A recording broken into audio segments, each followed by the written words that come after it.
Daniel, can you hear me? Thank you.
And Daniel, can you hear me too?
How about a thumbs up if you can hear me okay?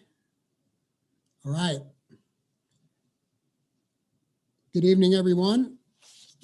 I'd like to call this City Council meeting of April 12th, 2021 to order. And with that, I would like to welcome everyone here and ask the city clerk to please call the roll. Councillor McLaughlin, I'm present. Councillor Runyon, Present. Councillor Randall, Present. Councillor Long Curtis, Present. Councillor Richardson, Present. Mayor Mays.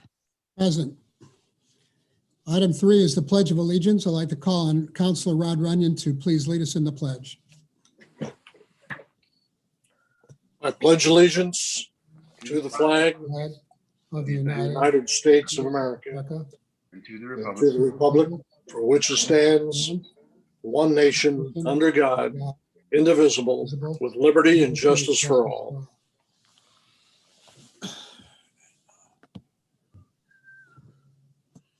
Thank you, Councillor. Item 4 is the approval of the agenda. Do I hear a motion to approve the agenda? Mr. Mayor, I will move to approve the agenda. Is there a second? Back has almost dead. I'll second. McLaughlin will second. It's been moved by Councillor Long Curtis and seconded by Councillor McLaughlin to approve the agenda. Is there any discussion?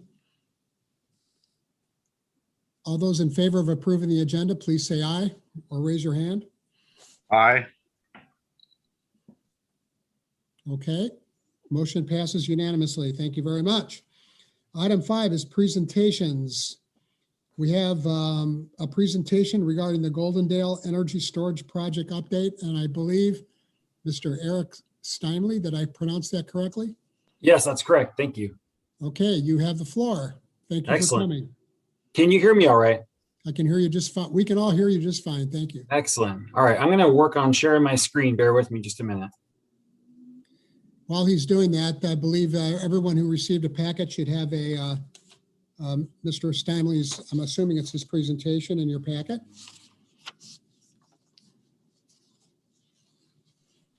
Hey, can everyone see that on your end all right? Yes, we can. All right. Full slides all the way up there. Nothing else? Correct. Okay, good. Just want to make sure. I attended somebody else's presentation earlier today and there was a lot on there, so I don't think they were fully aware of it. So I appreciate the opportunity to speak this afternoon and provide an update on the Goldendale Energy Storage Project. Of course, apologies, I'm not there in person. Something that I think we're looking forward to, and it's not so far off in the future. So for some of you, you're aware of the project, and the project itself is slated to really be the cornerstone of not only Washington State, but the Pacific Northwest's energy storage facility, providing long duration energy storage and able to provide on-demand renewable electricity as our grid moves forward into a low carbon future. In fact, what's ahead of us is probably one of the largest changes in the modern grid, at least in the last 100 years or so. So again, I appreciate the opportunity to provide the update this evening. So my name is Eric Steinley. I work for a company called Rye Development. We're one of the larger developers of low impact certifiable hydropower projects in the United States. We have a number of projects on the East Coast in the Rust Belt, and then also a number of projects in the southern portion of the United States.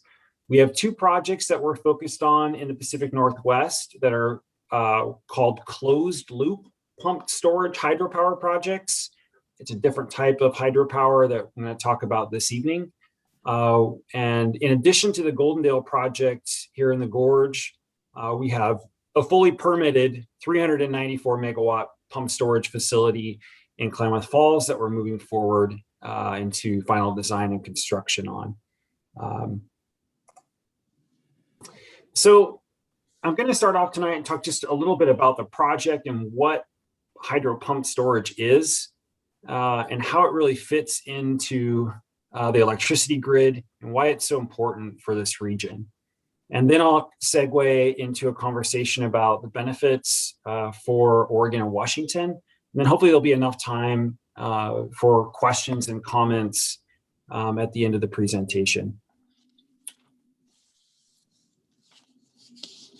So talk a little bit about the development team. As I mentioned, I work for RYE. And in late 2020, a company called Copenhagen Investment Partners bought into the project and became the majority owner of the proposed Goldendale energy storage project.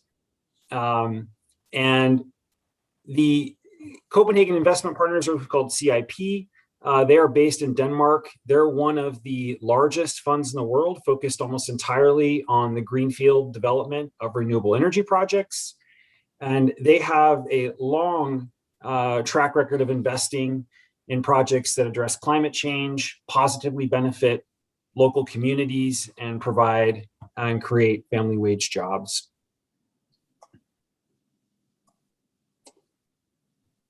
So talk a little bit about the project's location. I think probably everyone is at least somewhat familiar with the former Goldendale aluminum smelter location. Our project sits entirely on lands that are owned and associated with the former aluminum smelter. The project itself and the items that you see here on this slide primarily consist of 2 new 60-acre ponds. So you have the lower pond right in the vicinity of the area that most individuals associate with the former aluminum smelter facility, and then an upper pond or reservoir at the top of the escarpment that are just set back. And the features that you see on this slide between the 2 reservoirs are underground. So your powerhouse, your penstock, and the associated facilities. And that's typical for this type of energy storage technologies to have those features subsurface. So the project is just 8 miles as the crow flies southeast of Goldendale. And while I mentioned that we're the developer of the project itself is part of a long-standing vision of the local community. And it's taken a considerable amount of vision and work by the community of Goldendale and others in Klickitat County to get it to where it sits today. And the project, of course, sits within the energy overlay zone within the county. The project, once constructed, would provide 1,200 megawatts on demand renewable electricity. And the primary components that you would see, again, the visible components of the facility once it's completed would be just the 2 60-acre ponds. And to give you some perspective for other types of on-demand carbon electricity, if you were to build approximately 1,200 megawatts of new wind, you would need over 7,000 acres of land. Or the equivalent in solar, you would need more than 50,000 acres. So what we're talking about in this location is, a storage project that's able to store excess amounts of renewable solar and wind and provide a product on demand with relatively little impact on surface acreage within the private lands there owned by NSC Smelter.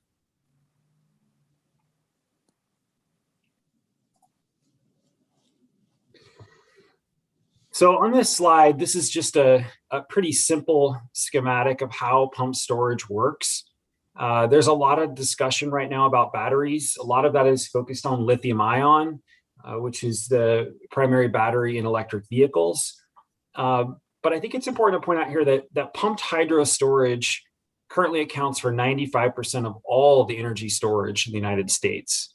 It's also the oldest form of energy storage and is widely recognized globally as the cheapest way to provide energy storage to the grid. The project here at Goldendale is what's called a closed loop pump storage facility. And all that means is that we are creating 2 new artificial reservoirs on the landscape. We are not damming or using an existing aquatic water body for one of the 2 reservoirs, one of the 2 reservoirs. And how the project works is just like illustrated on this slide. The project works like a large battery. Energy in the form of excess wind and solar is used to pump water from the lower reservoir to the upper reservoir. And then energy is held in the form of water in the upper reservoir until periods of increased demand for electricity when the wind is not blowing or the sun is not shining. That water is released, and the project provides on-demand renewable electricity to the grid. So this next slide talks a little bit about our climate goals, and I'm not going to spend too much time on this slide, but I had mentioned that this project has been the vision of the local community for quite some time. And based on our own review of the project, pump storage has been looked at in this location for more than 30 years. And in a number of reports identified as the best location from an engineering perspective.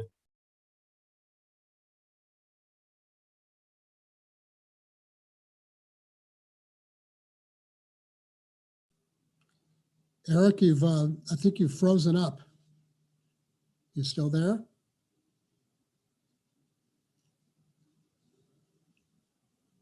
Eric? There you go. Eric? I'm not sure if that was on my end or can everyone hear me all right? Yeah, I can hear you now, but we lost you for about 20 seconds. Okay, can everyone still see the slide? Yep. Okay, my apologies. My apologies. That's okay. Once you proceed. Yeah, so on this slide, really, I'm just trying to point out that there's a series of policies that have been put in place up and down the West Coast, really driven by popular demand over the last 2 decades for more and more renewable electricity.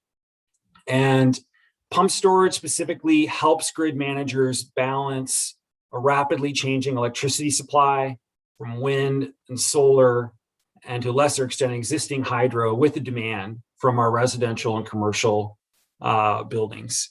And compared to other clean energy sources like wind and solar that are intermittent in nature, pump storage really enables grid operators to provide reliable electricity 24 hours out of the day.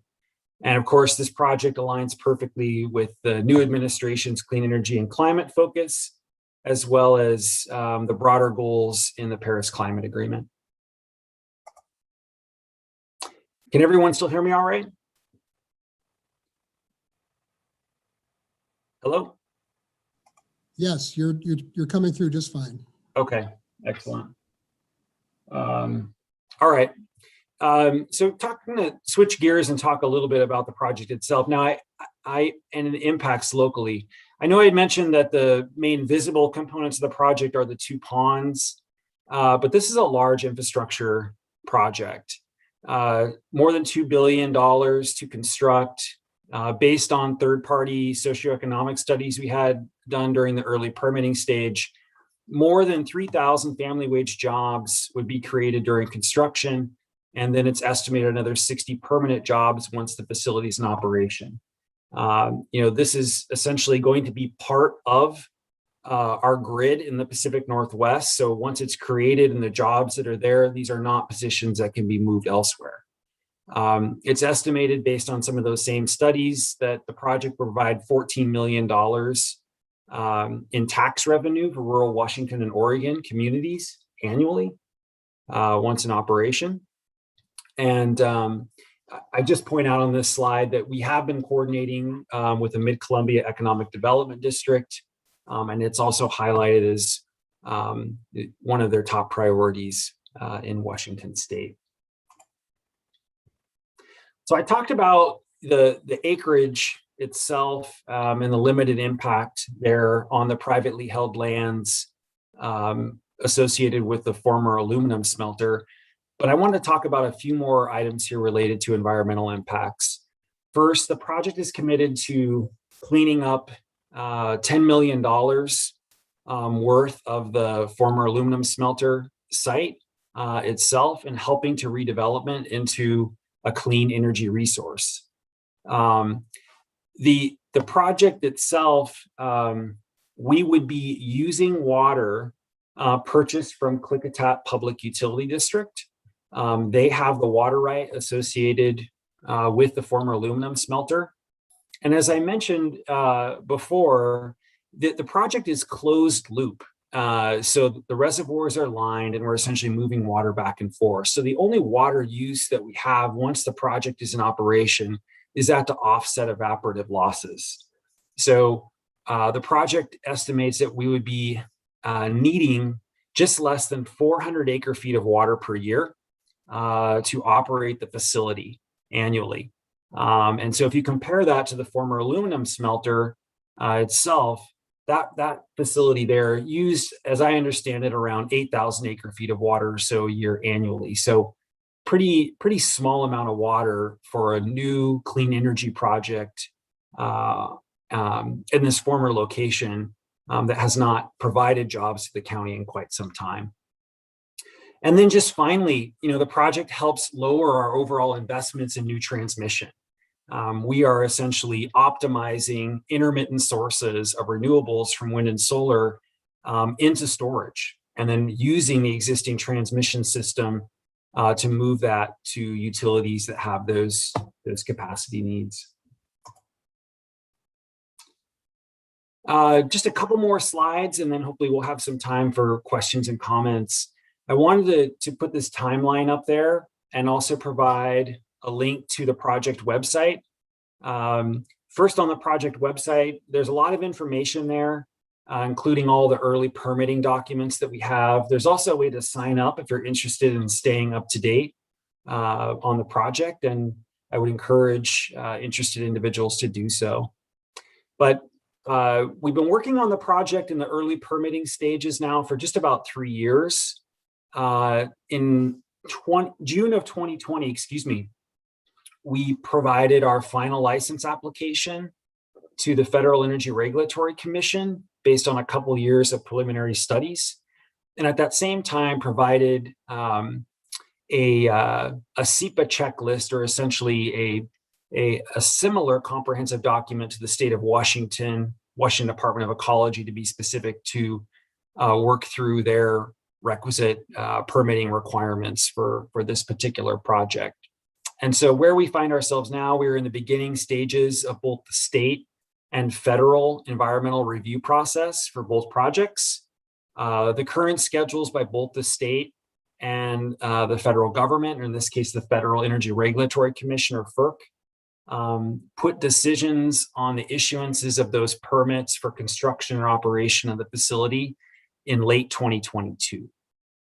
And so after that, we move into the final design, construction, and then hopefully a COD date in late 2028 or possibly 2029. So that's the general project timeline. And I have just one more slide to leave you with some contact information for our offices here in Portland. And with that, I am happy to stop sharing my screen and open things up for questions. Does any member of the City Council have any questions for Mr. Steinley? Anybody? Yes, Mr. Mayor, I do. Councilor Runyon. This is my second time watching this slideshow. I saw it the middle of last week. Well done, thank you. There's a phrase you used near the beginning that I heard last week as well, and I wanted to ask a little more clarification on it. You said on land owned or associated with the former Goldendale smelter. Who does own the land now? Is this your company buying the land, or does Klickitat County own the land?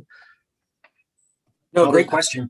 Yeah, so we have an option agreement on the land associated with the lands that are in our application in front of the state and the Federal Energy Regulatory Commission with NSC Smelter. So it is the project land is owned currently by NSC Smelter. I only say it that way because I think a number of people were unaware that the aluminum smelter lands extend well to the north and up the escarpment and on to the other side. And they also extend pretty far east and west of what most people associate with the former aluminum smelter. Correct. And that's really to our benefit, to have a project of this scale that's really as the entire project is just on one person's land. So that's what I meant to say. All right. Thank you. Yeah. Any other questions for Mr. Steinle? I have one, Mr. Mayor. Council Randall. Yes. Yeah. Thank you, Eric. That was a great presentation. I have a question about the number of jobs. You indicate 3,000 jobs, construction jobs.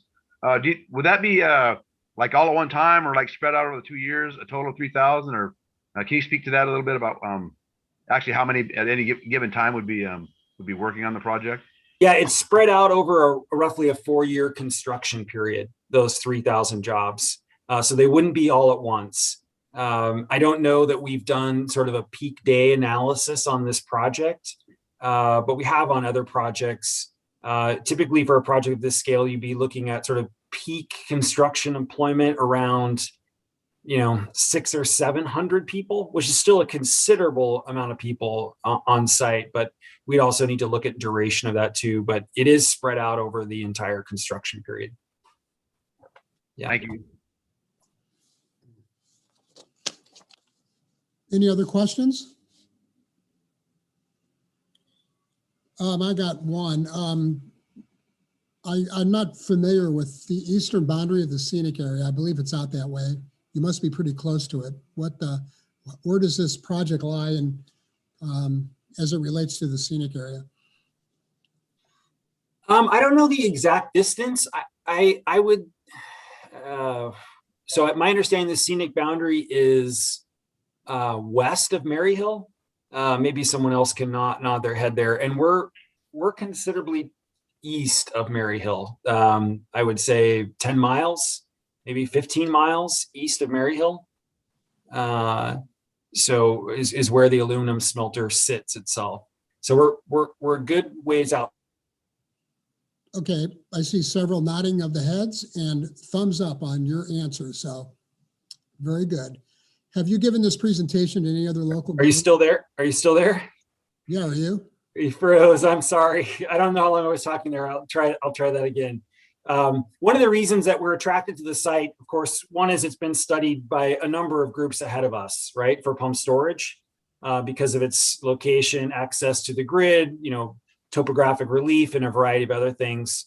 One, but two, the county of Klickitat, the city of Goldendale, Klickitat Public Utility District, it's been their vision as part of the energy overlay zone to have pump storage, solar and wind. I don't know if fully realized is the right word, but to have that be a part of their future for quite some time.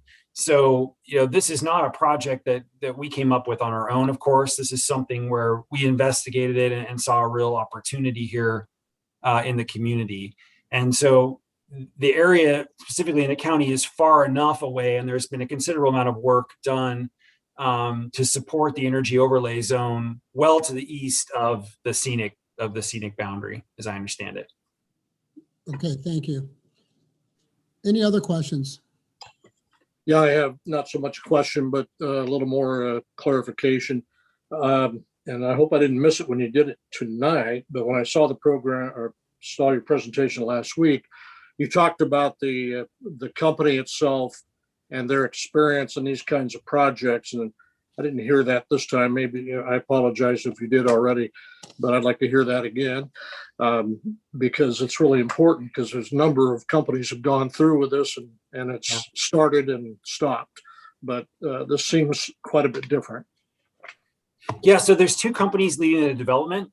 So one is Rye Development. We are we are backed by private equity. We were founded by a group based in Santa Monica called the U.S. Renewables Group, and we are their water infrastructure group.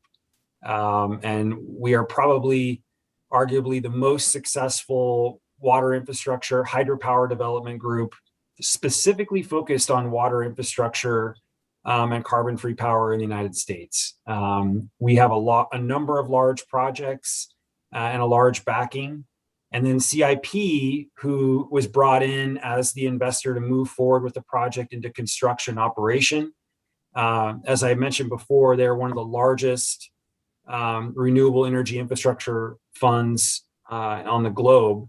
But specific projects that they have under their belt, they are heavily invested in offshore wind projects, a number of renewables, but their biggest footprint is in the construction and operation of offshore wind.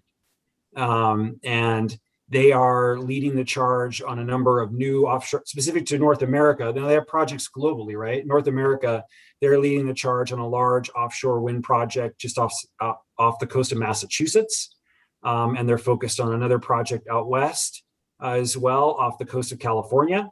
And then they're interested in, interested in energy storage, where they see as pump storage as their focus, starting in the Western United States.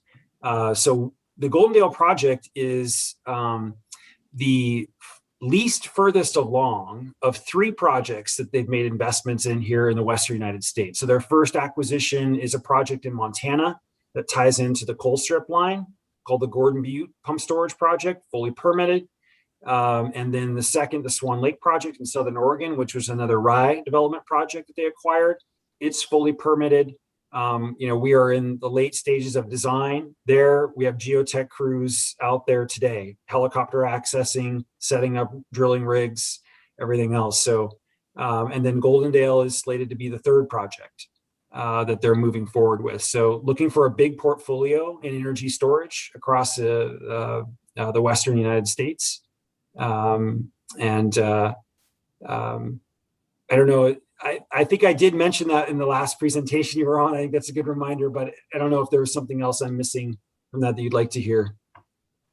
No, I just thought it was important to go over that for the maturity of this particular project, and because there's a lot at stake for the entire gorge, job-wise, the economy, and all the ancillary businesses and individual family jobs that are associated. So.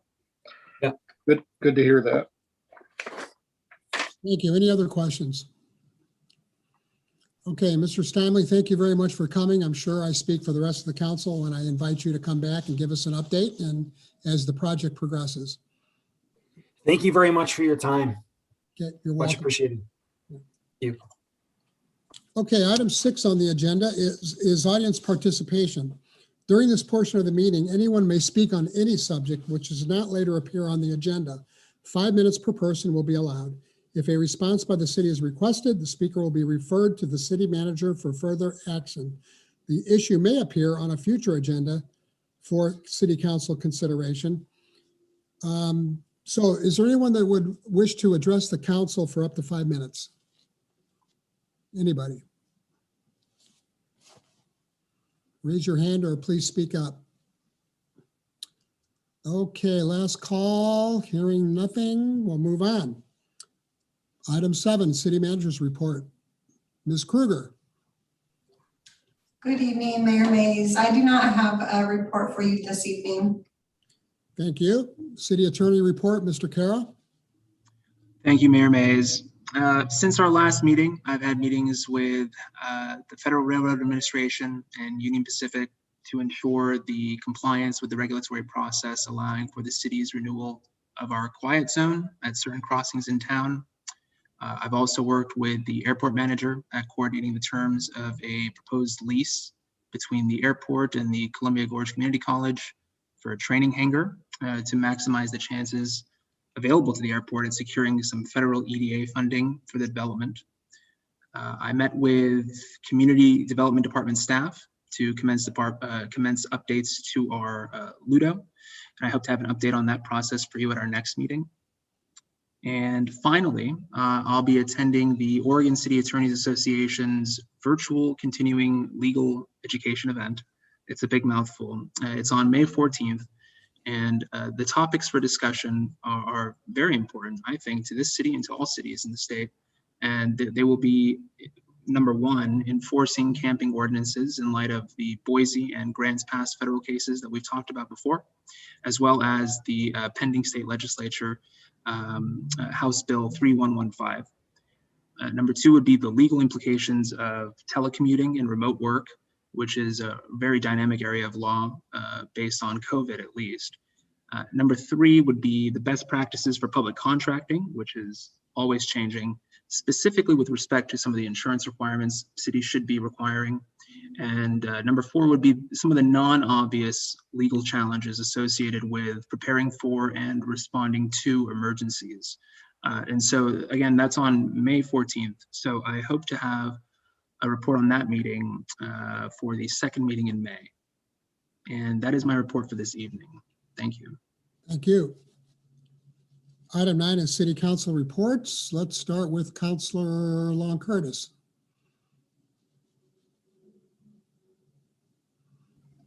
Thank you, Mayor Mays. So on March 26th, we had a vaccination clinic down at the homeless shelter with the health department, and we were able to get the single dose Johnson & Johnson vaccine, and we were able to vaccinate a total of 9 people. On March 30th, I attended the Urban Renewal meeting, and tomorrow is going to be our Urban Renewal budget meeting. So if anyone is interested, of course, you can attend on Zoom for that. And you'll remember just a few months ago, we had a work session about mental health and law enforcement, which was pretty productive. And I just want to say that over the last few weeks, I've had some opportunity to try to implement those for a gentleman who's having some difficulty here in our community. And he's not homeless, but he originally presented that way.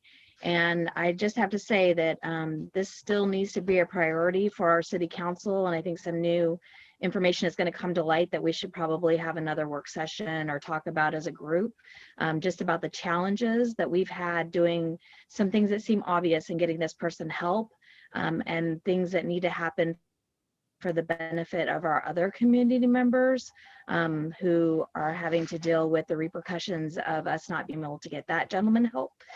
So I think that this is something the public is very interested in, because they're always frustrated when there's a law enforcement call and then it seems like nothing has been done. So I just think that we need to get out in front of this and address it and look at other ways, like we talked about in our planning session about legislation, lobbying for different rules, because it's not just something that our city can manage alone, but it is something that we need to be very proactive on, in my opinion. And then the final thing is just that the city attorney and his assistant did pop by the shelter site and just take a look around, a chance to be there in person. And I encourage anybody else that wants to do the same, just to let us know. Mid-Columbia Community Action Council is switching things over, of course, from a warming shelter to the transition shelter, and all that's going on this week. So it's a little crazy, but let me know and I'll pass that along to them and we'll get you out here and answer your questions. Thank you. Thank you. Councilor Randall. Thank you, Mr. Mayor. I have nothing to report tonight. Okay, Councilor Richardson.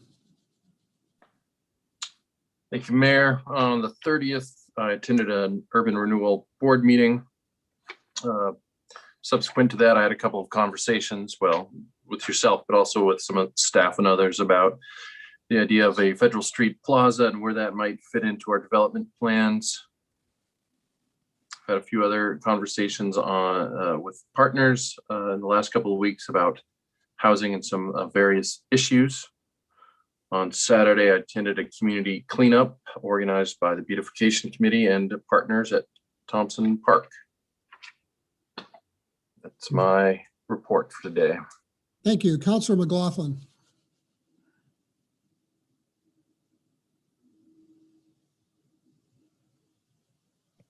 I'm with you right now. All right, on the 30th, I did attend the Urban Renewal, and on tomorrow night, we plan a budget committee for that. I see nothing else upcoming. That completes my report for this week. Councilor Runyon. Mr. Mayor, April 6th, the local public safety coordinating council met. It's called LIPSIC for short. And right now they're working on some grant opportunities that'll affect several human services agencies and so forth in the Mid-Columbia, including Norcor and Haven and others. On the 7th, I was invited to attend to participate in the Wasco County Commission meeting. And that's where I heard the presentation already, and then another topic that I was interested in. Going back a little further, on March 25th, Q Live meeting, and one of the things that was brought up in a discussion part was the Wi-Fi over the community of the Dalles, and there's a lot of misconception about who owns it and who doesn't own it, and Google and all that. And just to do some quick notes, Google apparently helped with some money, but they don't own it, they don't operate it, they have nothing to do with it at this point. It is a city operation. Q Life, we had some confusion about who this, that, and the other thing was in charge of it, and mostly because Q Life, being an internet provider, the middle mile, gets a lot of the complaints, but Q Life's not involved with it either. However, the new partner with Gorge Networks, which Gorge, whatever their name is, Gorge Network, is that correct? Anyway, they are the ones who put it all together and everything, and they sent some engineers on their own dime to walk around the community. And the first thing that happened was that anybody that had an iPhone was having troubles with it. Those with droids were okay. Among the engineers, they were able to load up right away. But we've since found out there are some with droids that are still having problems too. So I don't know where we go next with it, but there needs to be probably some money spent on engineering to find out what's really going on, because by and large, the community is not real happy with the service that it provides. Some people get perfect service, others haven't ever been able to get onto it. I know I never can get onto it myself. So those are my three: Q Life, Lipstick, and the Wasco County Commissioner. A final note, now that the City Hall is open, shortened hours, but is open, the Columbia Gorge Veterans Museum, which is on the second floor and available through an elevator as well as stairs, is open Tuesday, Wednesday, and Thursday from 1 o'clock until 4. The reason it's 4 o'clock, that's when City Hall closes. As the City Hall expands an hour down the road, then the museum will be open more. And as we gather volunteers, we'll be talking with our city manager about other things we can do to be open. Anyway, so the Columbia Gorge Veterans Museum is open again 1 to 4 Tuesday, Wednesday, and Thursday, and I invite everybody on the council and those listening to stop by and just take a little walk around. I think you'll find it pretty interesting what we've done to a small space. Thank you. As far as my report, it's that time of the year when the community outreach team makes contact with some of our federal officials, and I attended several of those meetings, among them with Representative Cliff Bentz, Senator Jeff Merkley's staff, Senator Wyden's staff, and also the National League of Cities. I also want to put a plug in for a new business. I attended a ribbon cutting last Saturday for the Center Market. The new Center Market is located on 11th Street, just west of Dry Hollow. And I would encourage everyone to go by and say hi to the new owners. With that, item 10 is the consent agenda. Items of a routine and non-controversial nature are placed on the consent agenda to allow the City Council to spend its time and energy on the important items and issues. Any councilor may request an item be pulled from the consent agenda and be considered separately. Items pulled from the consent agenda will be placed on the agenda at the end of action items section. Tonight, we only have one item on the consent agenda, and that is the minutes from the regular City Council meeting of March 23rd. Is there a motion to approve the consent agenda?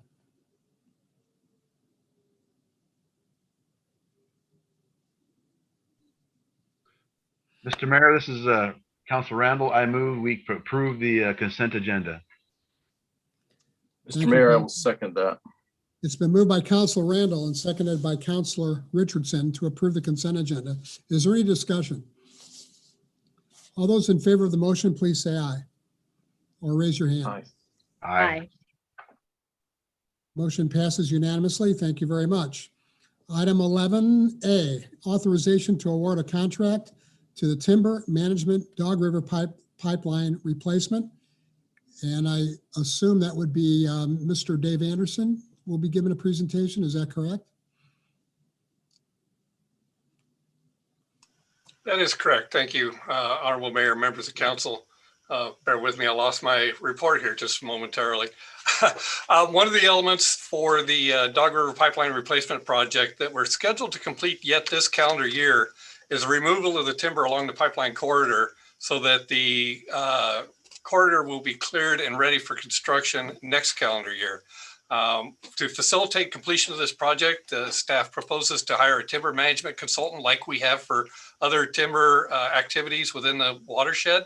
That timber consultant will help us develop the scope of work for the logging, will help us recruit qualified logging contractors, take the lead in coordinating with the Forest Service on the details of the work to be done, and administer the actual timber removal work itself.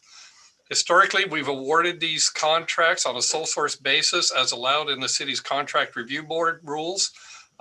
We intend to award a contract to Y East Timber Services LLC, which is located in Hood River. This is the same firm that we contracted with in 2013 to complete a salvage sale after the Government Flats complex fire. Y East has submitted a proposal for the project, and that proposal identifies a range of costs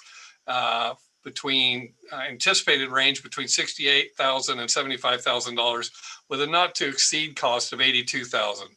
The reason for this range in prices is there's a lot of uncertainty about how much effort is going to be required to complete the coordination with the Forest Service to essentially cut the trees that are owned by the Forest Service. The project occurs on Forest Service lands, and we're going to have to comply with a lot of details about how to get that done that we don't yet know. And we also know that we'll be dealing with a lot of new staff at the Forest Service just because of the amount of turnover that's occurred in recent years. And we'll be dealing with some folks that have not, don't have much history with this project yet. Within Fund 13, which is the Water Reserve Fund, we've allocated $10,267,977 for the Dog River Pipeline Replacement Project. The timber management consultant contract was anticipated to be part of that $10 million. So there are adequate funds available for the project. And with that, it's staff's recommendation that the council move to authorize the city manager to enter into a contract with Y East Timber Services LLC in amount not to exceed $82,000 for contract number 2021-004, the Dog River Pipeline Timber Management Consultant Services contract. Any questions for Mr. Anderson? Councilor Runyon. Dave, could you just, for the general public, give a short definition of what a sole service contract is, as opposed to going out for bids and that sort of thing? And that's basically the difference. We're proposing to award this contract on a direct appointment. We've only talked to one consultant. We actually are only aware of one timber management consultant locally. Rather than, as you mentioned, putting together a set of contract documents and putting it out to bid. Okay, thank you. Any other questions?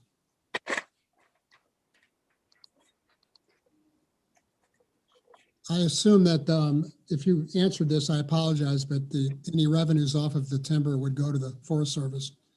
That's correct. All we're going to be doing is, we got really, I think, fortunate in the way we're going to be able to do this. We're just going to be cutting the trees and stacking the logs for the Forest Service to do with what they want, rather than us having to deal with marketing them, selling them, dealing with any difference in values on private versus foreign, export markets.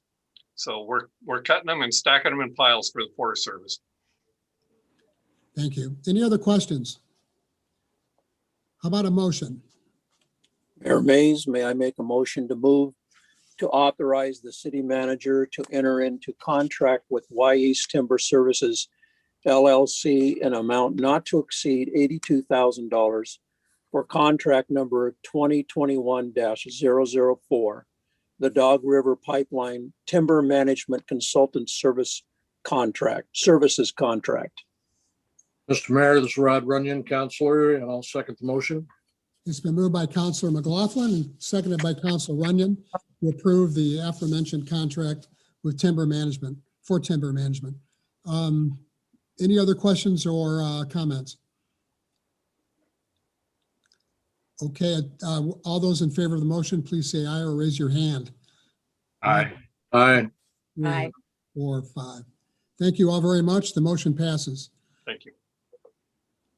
Item 11B is authorization to award a contract for the Scrub Seal Street Maintenance Contract. Mr. Anderson or Mr. McCabe? It'll be me again, Mr. Anderson. Mr. Anderson, please proceed. One of our greatest challenges, as the council knows, is adequate maintenance of our transportation system within our resources available. And we utilize a number of different treatments, including crack sealing, chip sealing, fog sealing, asphalt overlays and inlays, and full reconstructions to maintain our paved street system. Some of that work is done in-house, some of it's done by contract. Treatments that involve the repaving with hot mix asphalt usually trip requirements of the Americans with Disabilities Act to upgrade the adjacent sidewalks. And while we have an ADA transition plan and are committed to improving our accessibility of our community, we basically can't afford the cost of doing ADA treatments on every single maintenance project that we intend to undertake. In recent years, we've been using a lot of chip seals, which is a fairly low cost treatment and does not trip ADA triggers. However, chip sealing requires that our crews go in and seal all the cracks ahead of the chip seal. And it's quite labor intensive, or it's also pretty expensive to do it with contracted work. So this year we're looking at trying a new treatment called a scrub seal. This will be a contracted application. And that scrub seal can actually perform the functions of the crack sealing and the chip sealing at the same time. To do that, the contractor uses a piece of equipment, applies the oil, and then a series of brushes spread it over the street surface and into the cracks ahead of putting the chip rock on it. We want to try this to see if it becomes a cost-effective tool in our toolbox that would be use much less of our in-house labor and let us focus on our other projects. For this contract, we're proposing to try this application on Bridge Street between 10th and 14th Streets and on East Scenic Drive from the Cirrhosis Park entrance down to the entrance to East 15th Place. We put together a contract and advertised it for bid.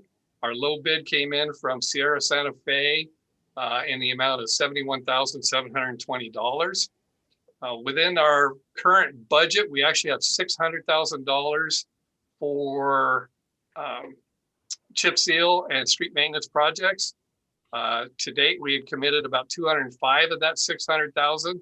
And we had allocated 70,000 for a scrub seal project. The bid of 71,170 is slightly over that $70,000 allocation, but the balance that we have remaining within that budget line for street maintenance, we can easily cover the $1,720 over the budget allocation. So there are adequate funds available for the contract. And with that, it's staff recommendation that council move to authorize the award of contract number 2021-001 for the 2021 scrub seal contract to Sierra Santa Fe in an amount not to exceed $71,720. Thank you, Mr. Anderson. Any questions for Mr. Anderson? I just have a comment, Mr. Mayor. Go ahead, Councilor Lon Curtis. I just wanted to thank Mr. Anderson for looking at other options. Chip seal has never been one of my favorite just because of the disruption and danger to motorcycles, etc. But I am very curious to see how this works out and if it's something that's going to work out better for the city or not. And if you like, I can offer a brief response because we've also been aware of some of the challenges with chip seal. And one of the things that we've been committed to doing in very recent years and on forward into the future is to add a fog seal to that to really lock in those rocks. And that provides a smoother surface over that chip seal. This project, we're also proposing a fog seal over the chip seal. So stay tuned. We look forward to how it works out as well. Any other questions or comments? Looking for a motion, anybody? I'll make the motion. I'll move to authorize the award of contract number 2021-001 for the 2021 scrub seal contract to Sierra Santa Fe in an amount not to exceed $71,720. Is there a second? You bet, Mr. Mayor. I'm happy to second that. It's been moved by Councilor Long Curtis and seconded by Councilor Richardson to approve the award of the contract for the scrub seal for scrub seal sealing to Sierra Santa Fe. Is there any other comments or questions? All those in favor of the motion, please say aye or raise your hand. Aye. 1, 2, 3. Aye. Motion passes unanimously. Thank you very much. Item 11C is award of an ADA improvement project contract. Would this be Mr. Anderson as well? Yes, I'll take this one as well, Mr. Mayor. Thank you. This contract is for our annual ADA sidewalk ramp upgrade project. I mentioned in the previous staff report that the city has adopted the ADA transition plan. This project is part of that plan. We anticipate improving 27 curb ramps with the project this year. And this contract is actually going to utilize the allocations for last year and this year, just because of we weren't able to get the project issued last year because of delays related to COVID and the amount of engineering that was involved to get that project on the street. So the 27 ramps that we're looking at this year are along the Union Street corridor between downtown and the Dallas High School and at the intersection of West 11th and Mount Hood Streets. We're also going to, we included in this concrete contract, the repair of the stairway along Brewery Grade that extends up to East 9th Street. We are not using ADA funds for the repair of those stairs. That is not an ADA approved corridor. However, it's a stairway that's heavily used by the community and certainly needs some maintenance. So we just rolled that into this concrete contract. We did only receive one bid for this project, that being from Van Neville Concrete. Van Neville has done work for us in the past and has done very good work for us. Their bid came in at $217,414.17, which was under our engineer's estimate of over $264,000 for the project. We actually had budgeted $275,000 in the street fund for the project. So we have adequate funds available for the contract. And with that, it's staff's recommendation that the city council authorize the city manager to enter into contract with Van Neville Concrete and Curb for the 2021 ADA improvement project, contract number 2021-002, in an amount not to exceed $217,414.17. Thank you. Any questions? Councilor Runyon. Not a new question at all, but as you walk around the city, we have a lot of curb cuts and cutouts for wheelchairs and so forth and whatnot. But what changed that we have to redo many of those? Was there a height and elevation, or do you have an answer for that? Well, a lot of the older ones predate some of our current standards, and those standards are set federally. And so they don't have the proper slopes. They're either too steep or they don't have the level bypasses behind them for a wheelchair to go beyond them without getting onto the slope. go around the corner. And when we did our survey of the entire community as part of the ADA transition plan, my memory tells me we only found that we had like 4 or 5 ramps in the entire community that met the current standards. So just having a ramp there doesn't mean that we have an ADA compliant crossing. Correct. I just want to verbalize, because you're going to get a lot of questions from citizens who, gee, there's a perfectly good ramp there, and they don't understand that it's changed, and it is costing communities throughout Oregon a lot of money, but it needs to be done. So thank you. Counselor Richardson? Dave, we've had a couple of conversations in the past about this, but refresh my memory if you would. Roughly at 25 or 30 curb ramps a year, what's the horizon to finish the curbs in total in the community? A long time.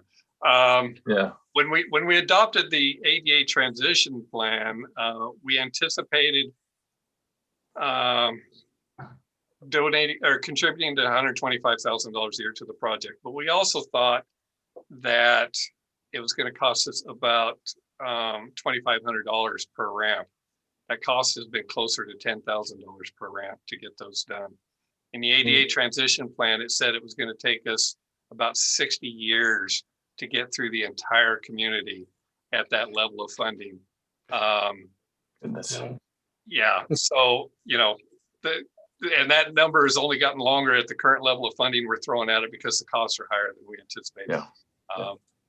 Now that included more projects than just curb ramps. That included some intersections and some signals and some sidewalks in places that lack them. So there was more to it than that, but we're decades out at this rate.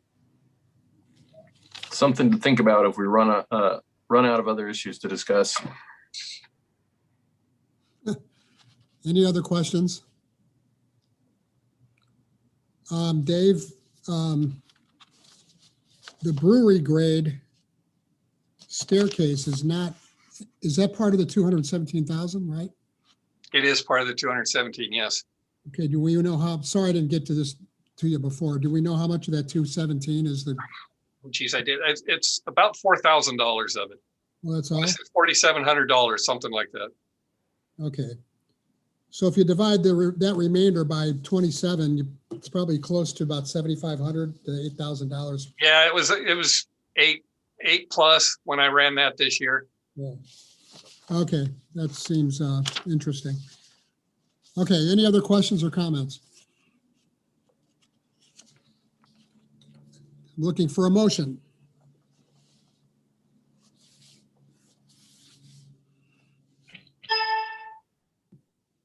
Mr. Mayor, this is Councilor Randall. I move that we authorize the city manager to enter into contract with Van Nebel Concrete and Curb for the 2021 ADA Improvement Project, contract number 2021-002, in an amount not to exceed $217,414.17. McLaughlin will second. It's been moved by Councilor Randall and seconded by Councilor McLaughlin to approve the contract with Van Nebel Concrete and Curb. Is there any more discussion? All those in favor of the motion, please say aye or raise your hand. Aye. Aye. Motion passes unanimously. Thank you very much. Item 12A, the ongoing saga of the employment land, buildable lands inventory report. I trust that would be our Director of Community Development, Ms. Cannon. She's nodding her head. Mayor and members of council, thank you for the opportunity to talk about this project. We were last before you as a council at the February 8th meeting, and you asked us to do a little bit more work, and we're back before you now. At that time, we believe it was Councilor Runyon and others had requested that we take a little bit more time to evaluate how much work it would take to, and whether we have the capacity to go ahead and incorporate and amend and adopt these amendments or this buildable land inventory into our comprehensive plan. And we did that work, and we gave you an estimate that the process would take approximately 4 to 6 months in order to complete. Most of that time is encompassed in the city's land use code, and it requires for a legislative process to do code amendments. It's about 3 to 4 months to complete. So some of that work is doing the staff work to make the comprehensive plan amendments, but most of it, I would say, is the process itself. So with that, I think at the last, in fact, I know at the last meeting, we offered a different staff recommendation than the Planning Commission's recommendation.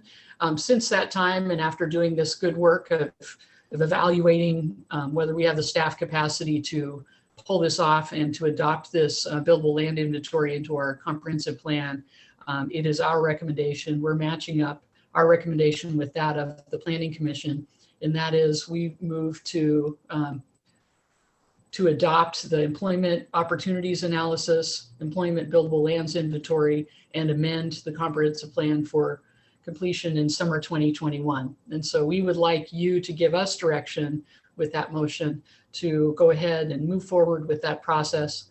The other option you have that we evaluated and discussed a bit at the February 8th meeting of council was to take no action at this time and basically wait and see what happens with our industrial development to determine if at some point in the future, if there's more industrial or employment development inside the city, that would warrant, the results would warrant amending the urban growth boundary. And today's results do not, they don't meet that test to amend the urban growth boundary or to grow it. In other words, make it larger in order to accommodate the employment land that's required for the next 20 years. Basically, our supply is sufficient to meet the 20-year demand. So you could, it is not our recommendation, but you could take no action at this time and delay action and ask us to come back with updated data in the next year or two. I would recommend at least a year and more likely 2, because I don't think it will be worth our effort to do more analysis on this until a year or 2 have passed when more development has occurred. So with that, I'm open to any questions you might have as a group, and I would welcome your motion. Any questions from Ms. Cannon? I'll ask a question. Councilor Mr. Mayor. Ms. Cannon, is there a downside to approving option 1? What do you see in your crystal ball if we were to approve it as is? Well, the downside I saw earlier was just the staff capacity, whether just the workload associated with making this, doing the adoption when we have other projects underway. Since reviewing that a little closer, and I'm glad you asked us to do that, I feel that there is very little downside, if any. The only thing that is worthy of consideration is you might ask yourselves as policymakers, what's the point of adopting the data if it doesn't warrant us, if the data doesn't point us in a direction of being able to amend or grow our urban growth boundary and add more land to our urban growth boundary? You might ask that. But I believe, and I agree in this case, I agree with the Planning Commission, which is if you don't adopt it, you can't use the data to tell your story. So it's going to be important, I think, for us to have that adopted data that we can use in state level discussions, and we can look back and say in 2021 we adopted this analysis, and it's not old news; it's fairly recent news that we have and new data that's worthy of having incorporated into our comprehensive plan. And just to follow up, assuming adoption and new details come about, new data, can we make changes or amend this motion, this progress? Yes, and what I would say is if you direct staff to move forward with amending our comprehensive plan, you could in 2 years, you could say, come back in 2 years, Alice, and come back in 2 years staff with some new data to see where we are. So we can do both actually in this regard. It is worthy, I think, given the need that's been identified in this community, at least in conversations about the need for more industrial opportunity, and the fact that most of our industrial land is occupied by one user. I think it is worthy of coming back in a couple of years and reevaluating. Thank you. Any other questions? Councilor Richardson. Thank you, Mr. Mayor. If it's appropriate, I'd direct my question to Councilor Runyon, who was, I think, reluctant last time to support adoption of the inventory. My question would be, would the possibility to direct staff to report back in 2 years kind of allay any concerns you might have about adopting this? Not with the fact that we can make adjustments, as was pointed out by Ms. Cannon. You know, what do we have? 50 acres of land after if the primary company on the port goes forward with their building plans, and if they were to go somewhere else, they aren't going to put anything on their lands. They're going to leave that vacant, in my opinion, because they're so worried about competitors, et cetera. The only people they would allow to be on those lands would be a company that would be, you know, a good helper to their progress. So I'm with staff now. After that was the idea, was to give the staff a little more time to look at it. I think Ms. Cannon explained it pretty thoroughly, and I'm going to go with her and the Planning Commission. Same here, Mr. Mayor. Any other questions or comments?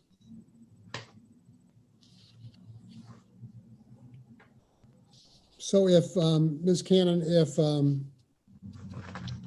that unnamed industrial user in the port area, I think we all know who it is, was to develop that vacant piece of property, which would effectively lower the amount of available property to 48 acres, I believe it is. Would we then go back to, would you think we would go back to DLCD and get, would you come back to the city council? I guess we wouldn't go to DLCD until we probably had a potential user for some other property within the urban growth boundary.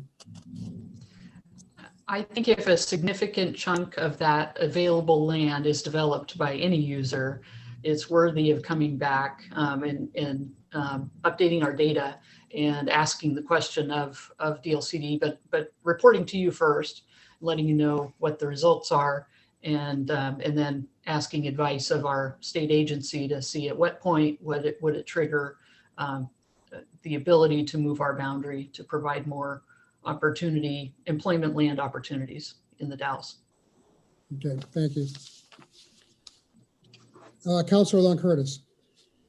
Yeah, so I just wanted to clarify, Director Cannon, isn't the second part of that equation, though, not just how much land has been developed, but how many jobs? Because the key is how many jobs are we needing in the next 20 years, as well as how much land. I mean, that's how they determine how much land we need, is how many jobs we anticipate we're going to need in those industries. It's likely it's both. I would imagine that there's a multiplier that gets applied, you know, when they make assumptions about the need. It's a multiplier on acreage, jobs per acre for different land uses. So yeah, it would be a combination of both, but yes, you're right about that.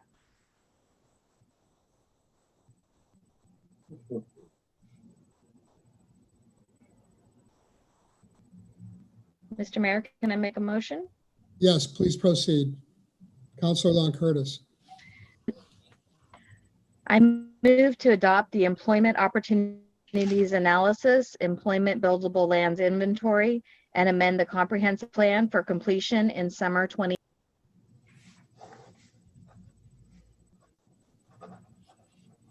Is there a second?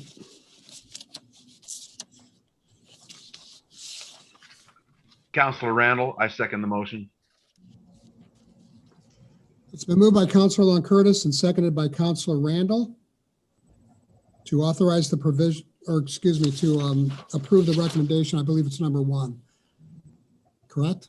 Mhm. Okay. Is there any more discussion? All those in favor of the motion, please say aye or raise your hand. Aye.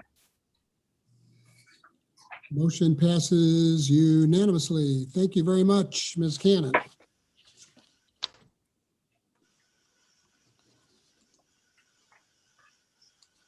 Okay.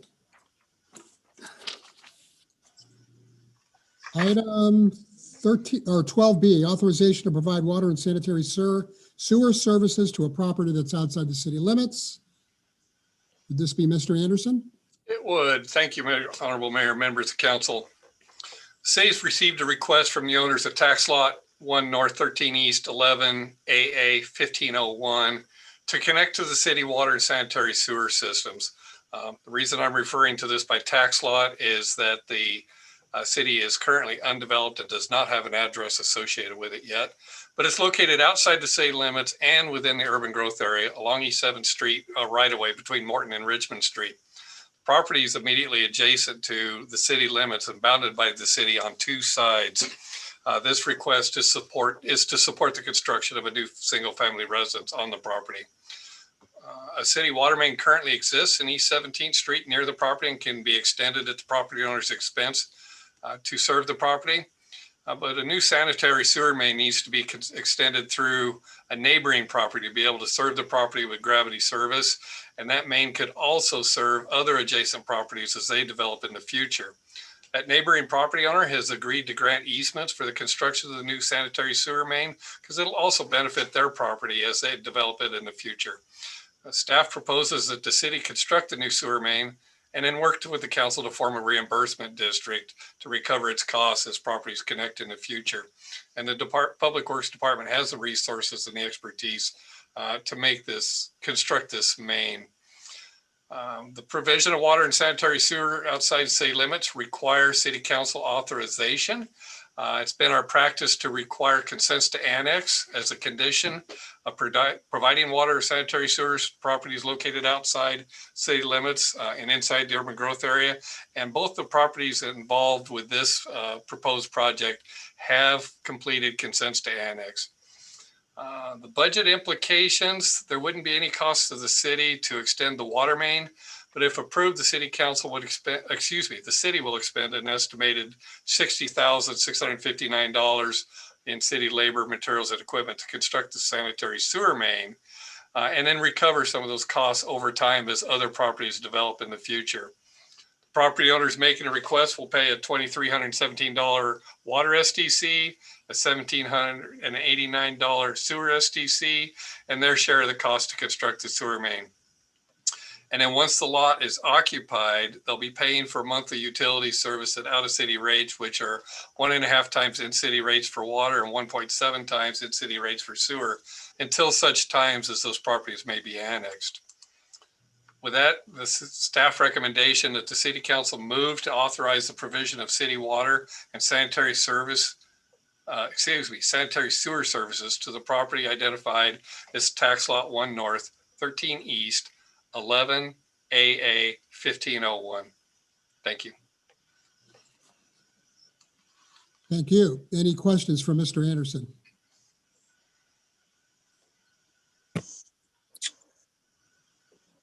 Councilor McLaughlin.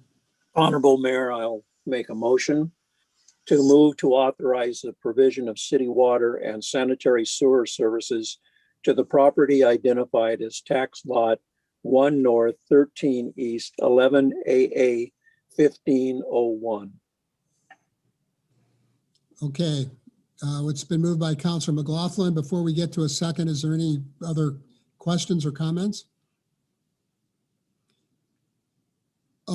Mr. Anderson, you say it's surrounded on 2 sides by the city boundaries. I trust one side would be the north, and what would be the other one? East. East, north, and east? Okay, thank you. Okay, is there a second to the motion?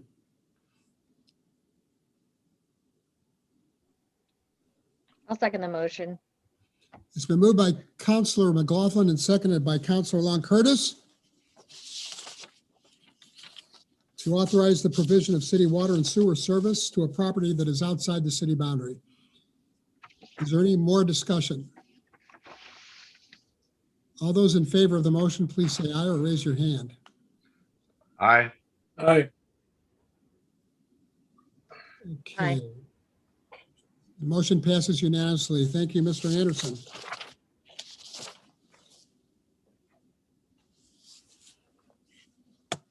Okay, item 13A is enterprise zone fee distribution. And I know that Ms. Carrie Pipinich and Mr. Matthew Klebs are with us tonight. I trust that one or both of them will be making the staff presentation. So I'll turn it over to, I see Mr. Klebs has unmuted himself. So are you going to lead off things, Mr. Klebs or Ms. Pipinich? Yes, Mr. Mayor, Carrie and I will tag team the presentation. Okay. So just as a brief introduction, my name is Matthew Klebs. I'm the Administrative Services Director for Wasco County and also one of the Dallas-Wasco County Enterprise Zone Managers. Carrie? I'm Carrie Pipinich, the Deputy Director for Economic Development at Mid-Columbia Economic Development District, the staff for the Wasco County Economic Development Commission, and then along with Mr. Klebs, co-manager for the Enterprise Zone. So as you can see, Carrie and I wear a few different hats, but we're doing pretty well with them, I think. Well, I wanted to thank you for the time and the opportunity to present, honorable mayor and members of council. As alluded to, Carrie and I are here to present on a proposed process to guide the potential use of enterprise zone fees generated by the Taylor Lake facility. I just wanted to give a little bit of background, but the Taylor Lake facility is under the third enterprise zone agreement that the city and county have with Design LLC or Google. And this agreement generates an annual fee each year of their 15-year abatement or up to 15-year abatement. And these fees are somewhat unique in several different ways. They're not tax dollars. Wasco County sends out an annual invoice for these fees. They come to the county, which then disperses 50% of that fee to the city of the Dalles. That's similar or exactly the same, I should say, to the first two enterprise zone agreements that the city and county have with Design LLC. These fees, as I stated, are only generated during the abatement period and over a period of years, so they don't come in all at once. That's an annual invoice. And they're generally not restricted in how they're utilized. And hopefully Mr. Anderson can forgive me if this isn't 100% accurate, but the example I've been using is that unlike a water enterprise fund where water fees are required to be used for water infrastructure, these fees can be utilized much more flexibly. And because of these dynamics, they present a unique opportunity and a temporary one in a sense to this community, an opportunity to potentially support projects that provide an overall community benefit, a benefit or a project that may not otherwise have been achievable without these somewhat flexible dollars. And the example we've come to a couple times is the Columbia Gorge Community Council's Columbia Gorge Community College, thank you, Skill Center. And this was a joint funding agreement that the city and county went into in support of that project several years ago in the amount of $3.5 million. And this project had some key components. It was a one-time allocation of funds for a construction project. It's non-recurring, which reflects the temporary nature of how these funds are generated. It also allowed our community to receive substantial matching dollars from the state of Oregon as well. I believe it was up to $7.5 million. And the project included components addressing several different concerns. There's a housing component as well as workforce training, and it represented a collaboration between several key partners, CGCC, city, county, port. And the first few annual fees generated by this agreement are going to that obligation. And as additional fees are generated by Taylor Lakes, there remains the question of how can we use these dollars and focus these dollars to provide that overall community benefit through projects that may not otherwise have been possible. And so Carrie and I have been asked to explore and develop a process to help potentially guide that decision-making process. The draft proposal that we'll be reviewing tonight is primarily a two-step process and includes a trial period that will allow us to evaluate and make tweaks to the program or the process as it goes along and we learn more. Really, the first step is for the city and county to each make a funding allocation to this process itself, as well as review and establish sponsor review criteria for the projects that come through it. The next step capitalizes on the existing Wasco County Economic Development Commission's process, which Carrie will go into. It's an established process understood and recognized by many in the community for vetting projects, for bringing technical assistance to them and sourcing funding. And second, the output from the EDC will then be reviewed with the previous established sponsor criteria, which will ultimately take the form of a recommendation for funding to the city and county for potential approval. And so with that brief intro, I'd like to hand it over to Carrie, who will dive into the EDC process itself. Thank you. So I might go into a little bit of detail on the EDC's process and then talk a little bit about how we think that could dovetail with some conversations about how best to leverage these resources to support a strong foundation for our communities as we move forward. So for folks that are a little bit less familiar with the County Economic Development Commission's process, it's an annual one we go through and appreciate participation and engagement in that process from the city, as well as a lot of partners within the city of the Dalles. And it's an opportunity to have discussions about community priority projects and issues in areas throughout Wasco County. We do some significant outreach to those folks and help them develop those project proposals to come into the process in the fall every year. And it's, as Matthew noted, a familiar process to many of our partners who've been participating in it for a lot of years. And it's continued to change and evolve as the situation changes as well. So I think I'll take a step back and walk through the proposed process for these funds in which the EDC's community enhancement project process would be essentially providing an initial vetting as well as sort of an intake process that's accessible to partners throughout the county. So the intention is that the conversation about how to leverage these funds would start with the annual budget process for each of the sponsors, so the city and the county, and look at an allocation from both the city council and the county commission through those budget processes of a figure to explore granting, and then also a discussion and opportunity to revise the criteria that would be utilized to choose projects to invest in. So intention is to have that be an iterative process that can be responsive to community needs as we move forward.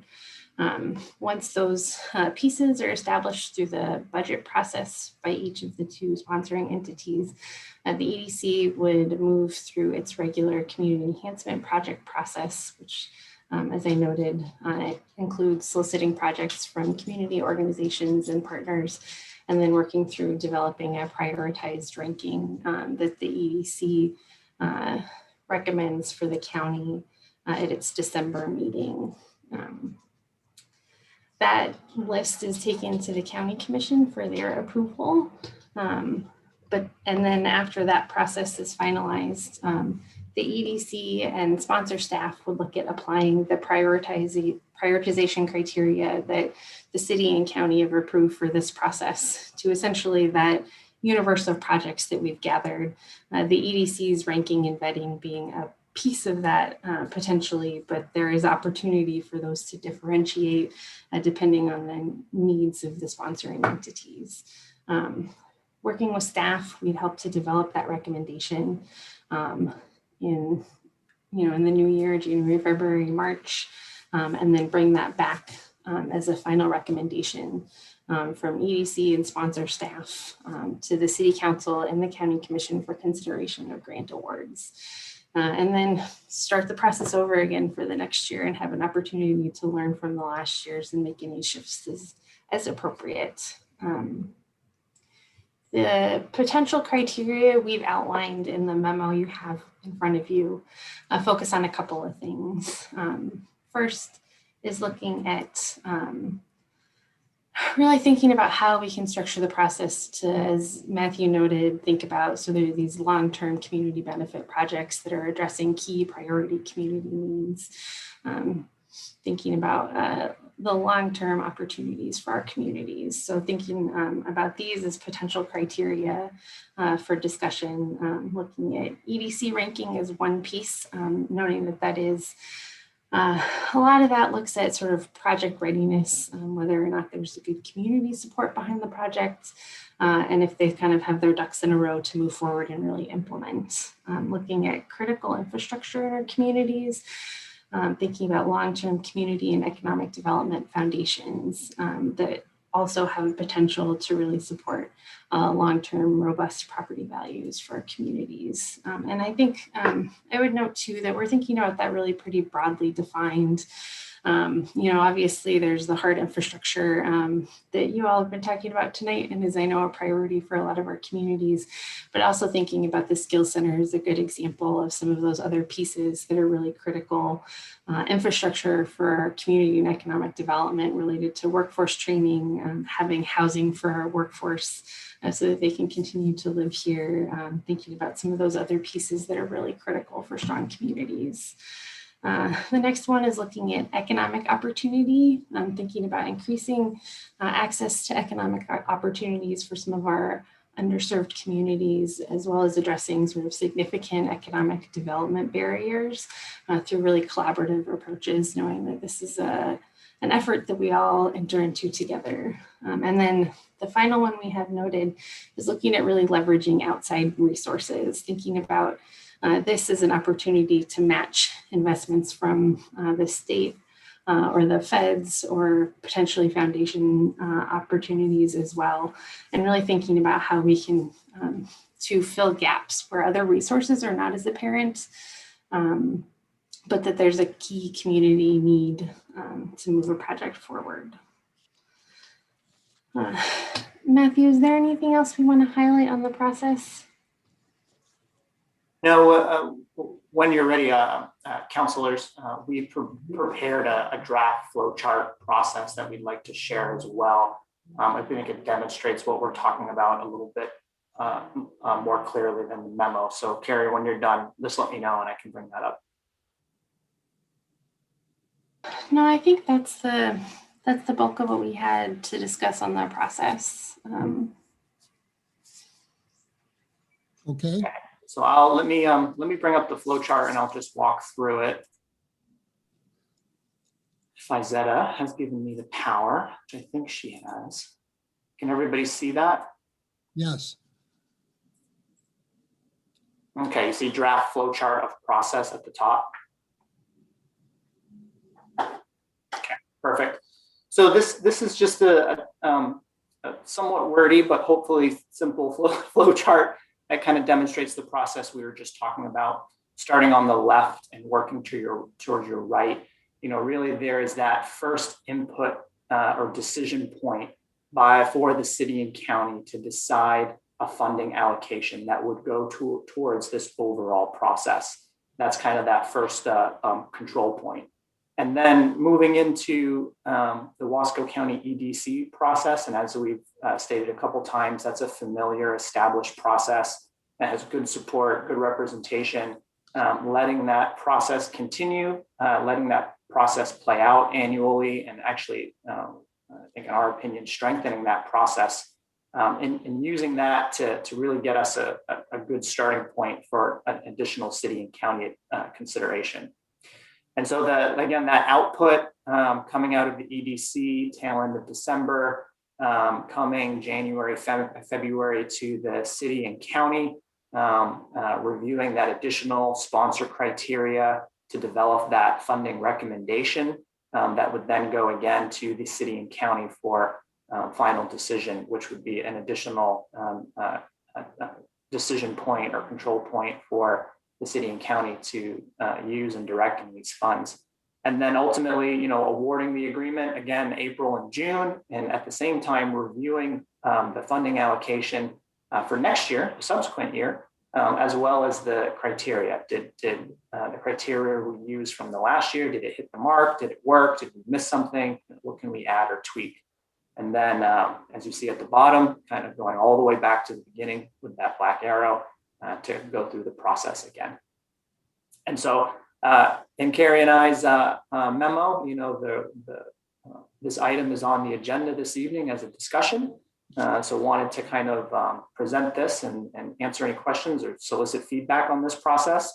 As we've stated, we've been interested in using this as a 2-year trial to really be able to vet out. And we'd be bringing this back to both County Commission and City Council for an approval. But again, wanted to walk through this process, answer any of those questions, and really kind of flesh this out as a way to have transparent and clear criteria that we're applying across the board, bring these projects forward that have a tremendous benefit to our community overall and otherwise may not be possible without these fees.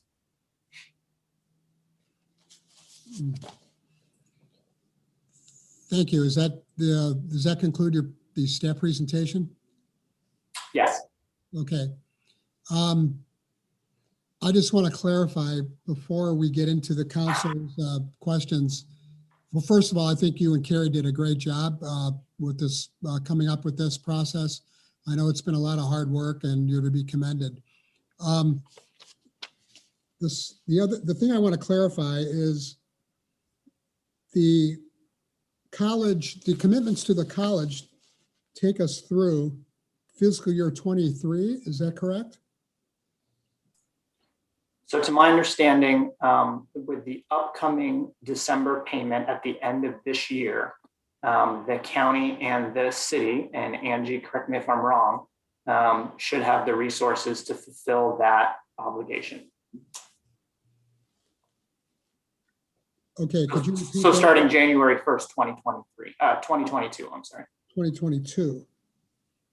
Okay, so 1, 2, 3, 4, 5, 6, 7, 8, 9. So what we're talking about here is a process to determine what to do with 12 payments that equal $1,814,000 and change apiece. Correct. The annual payment is roughly 1.8 million. For everyone here, the annual payment is a calculation of cubic footage of the eligible portions of the property of the development. Right, 1,814,266. So times 12 equals about a little short of $22 million. If you look at it in its entirety. Okay, you're nodding your head like you believe my math. Okay. Okay.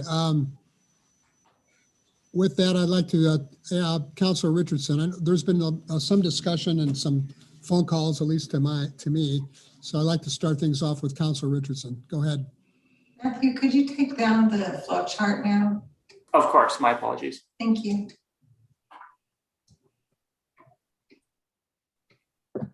Good evening. Thank you, Matthew and Carrie.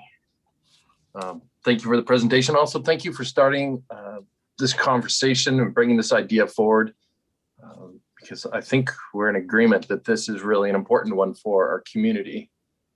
In fact, I'm going to make the argument that though you have suggested that this may be up for a 2-year trial, I'm going to bring an argument forward that there's a good chance that we're looking at a much bigger pot of money over a much longer time frame, because it sure seems to me that once a process is in place, it gains momentum of its own. So I would say it behooves us to get this process right, to implement a Google funding allocation process really carefully. We owe it to ourselves to get it right from the start, knowing that in 2 years, if we said yes to this or whenever the SIP or phase 4 and phase 5 funds were to become available, we know there would be some real momentum, some real push from various parts of us, parties, or even just ourselves, just to adopt what process is already in place. So I would say, let's think about this as potentially a process that is not just a couple of years long, but really is more like a 20 or 25-year horizon if we include the potential phase 4 and 5 funds, and not just 20 million, but 80 or 100 million dollars. It's a potentially a very big deal for our community, how we allocate these Google funds. In fact, perhaps the biggest thing that any of us will decide in public service is how to do that. So I appreciate that the EDC does good work, but again, this Google money is really sort of what you might consider as generational wealth for our community. And since it's a discussion item, I'd like to discuss, in fact, I'd like to see about having some more discussion, more alternatives for how we might go about this funding allocation. We want a process. I think most of us agree, I believe, I may be wrong, but I believe that most of us agree that we want a process that some have called funding allocation for the greater good, that allocates funds from both city and county and potentially other partners for projects that are cross-jurisdictional. But we want the process to do lots of other things. We want it to be transparent and predictable, accountable and flexible.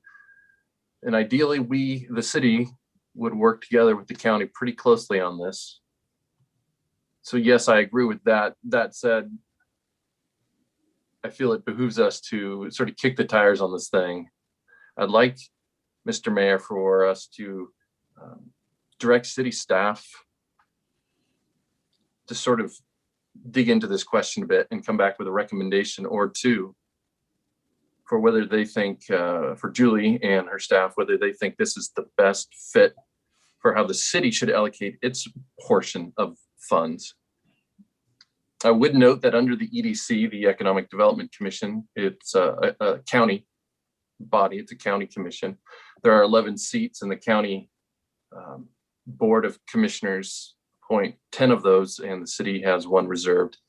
That doesn't strike me as a very balanced partnership, which may be well and good for the established work that the EDC does, but I don't know that it's necessarily a great fit for Google fund allocation, especially over a really long period with this scale of money potentially involved.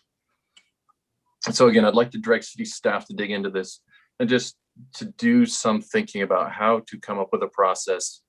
And frankly, if it means starting from scratch, then we need to look at that.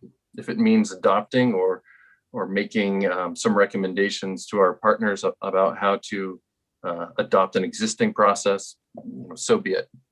But let's take the time to really think about this. Just to clarify, Councilor, you would ask the staff, which I would think would take a consensus of the council, to come back with a different process, or a process that's sort of complements the work of the Economic Development Commission, with something that is more, shall we say, city-centric, or at least with more city representation. How about more proportional to a co-equal partnership between the two entities? Okay. And frankly, if the city staff, if the professionals look at this and say, you know what, this is the best process for our community, I'm not sure I would necessarily agree, but if that's the answer, I would like to hear that from our staff. I would like to sort of get a second opinion, is what I'm asking for. Okay. And whether it's staff, whether it's a subcommittee with staff and city councilors, I don't have a strong feeling about precisely how we go forward, just that we ought to look at this again, without feeling that we have to have it solved this week or this month, that we can take some time to really reflect on it. Right. Before we get to other councilors, I want to give Matthew and Carrie the opportunity to respond if they choose to, or you can just wait until the rest of the councilors weigh in? Any comments, Mr. Klebs? So I think Carrie and I will both have a comment, maybe Carrie, about the composition of the EDC and that representation. And I think my comment would be, this process, that proposed process that we've developed, Carrie and I did not develop it in a vacuum. We had input from both other county and city staff and elected officials, and kind of vetting this out. And Carrie and I serve as the enterprise zone managers for both city and county. So if I can be so presumptuous, and maybe city manager Kruger would find this helpful as well, a little bit more clarity on who may undertake the work for a second opinion. Are you asking Julie to comment on that? I'm not understanding what you just said, Matthew. I guess what I'm trying to articulate is Carrie and I do act as staff for city and county in regards to the enterprise zone. Right. And we developed this process and vetted it through both other city and county staff and elected officials. So as Councilor Richardson asking for that process to be conducted again with different individuals, just a little bit more clarity would help me. Mm-hmm. Okay. Go ahead, Councilor Richardson. Thank you, Mayor Mays and Matthew. I am not asking for the city to give its approval to the county's EDC. I'm asking for us as a city to think about really carefully what's the proper process for the city to allocate at least its share of Google funds, and how those funds can be used in conjunction with the counties. So if you want to call that from scratch, that's fine. It's a big enough, again, it's a big enough pot of money and a scale of time that is unlike most other funding decisions that are before us. And it's just worth really looking at carefully, whether or not that's easy, whether or not it's convenient, and whether or not we do have to start from scratch. I'm not saying that we do. I'm saying I would like the professionals in-house to really take a look and see if this is how the city wants to apportion its funds. If this is the best process that we can think of for how to use this much money over the next 20 or 25 years, potentially. Perfect. That's helpful. Thank you. Okay, other city councilors have any? I think Carrie had one Mayor more. Mays, could I believe, go ahead, Carrie. Just a quick clarification as well for me on how the EDC membership gets decided. It is appointed by the county commission, but there are representatives that the city and the port get to choose. So those two partners have a seat at the table, as well as the chambers of commerce. We look to balance with the other seats, both geography and critical industry, to get a really robust perspective of economic development within the county. So it's a fairly diverse group of folks. I will note that historically, and obviously this could change depending on who is interested in participating and who steps up to the table to engage. But historically, a significant balance of the EDC has been folks that either represent entities in the DALs or close economic relationships with the community here in town. Thank you for the opportunity to clarify that one. Thank you. Other councilors, questions and comments?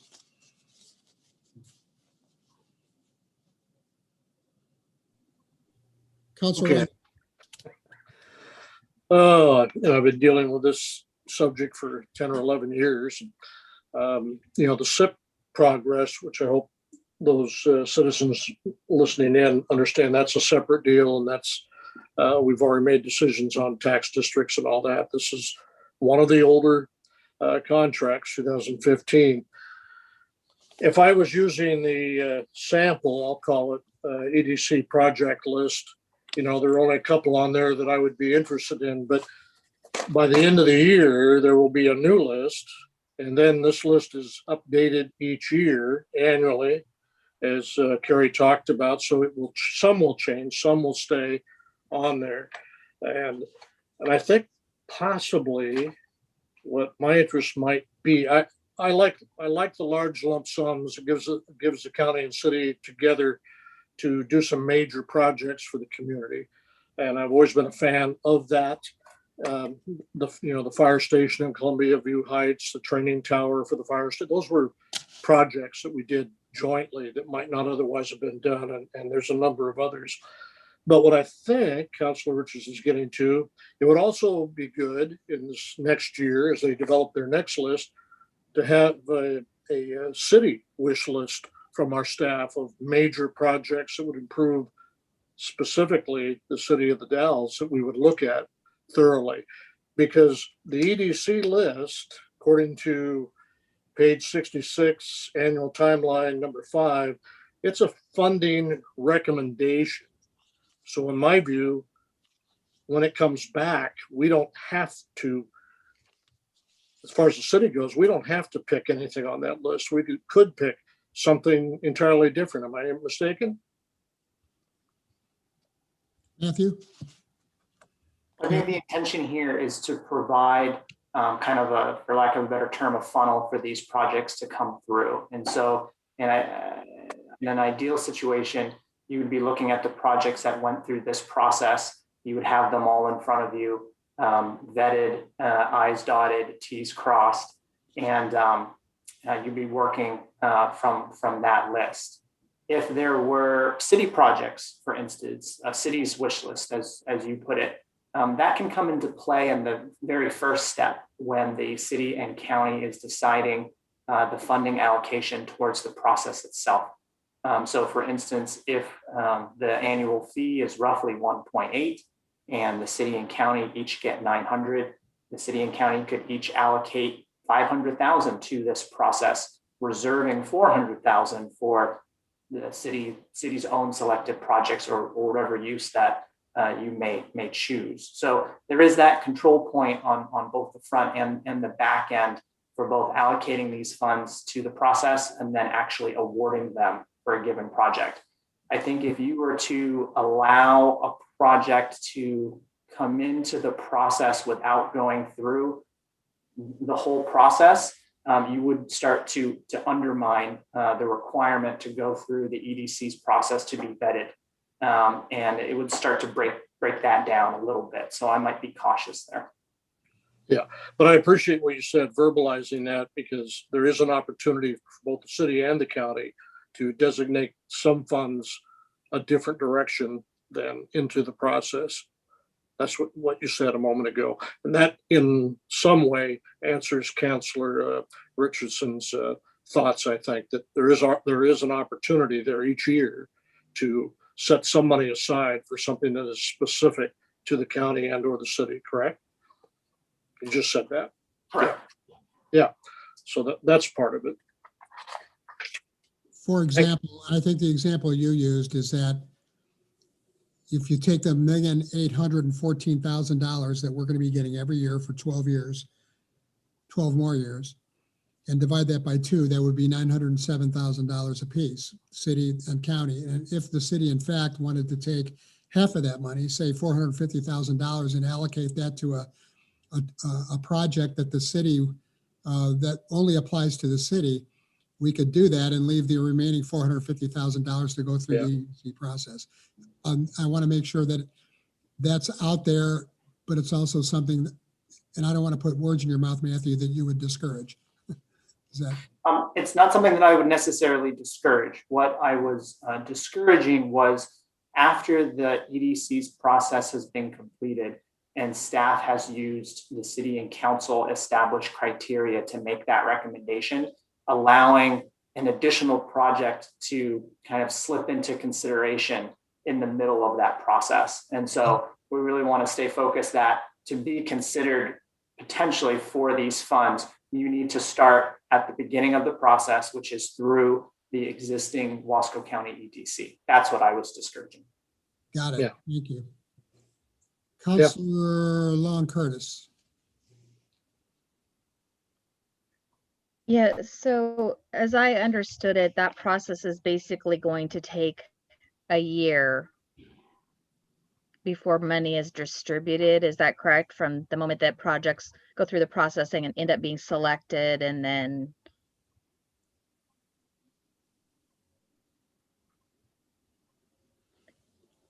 Did you understand the did I question? freeze? Oh, sorry. I thought I did thought you froze for a moment. Yeah, the process is roughly, a year from the funding allocation in the spring to award the following spring. In time for Okay, the- and in time so for us to get the money. Sorry, go ahead, Darcy. okay. So, so a couple follow-up questions then. The skill center that we agreed to fund previously, I didn't necessarily like the process. In fact, I really did not like the process, how it came to us. However, that project, if I'm not mistaken, would not have met this criteria because they needed an instant answer and we needed the flexibility of knowing that these funds were upcoming. And we actually allocated them ahead of actually receiving them. Like we made the commitment before we had any money. We just said, yes, when we receive it in a couple years, you can use it if that helps your project.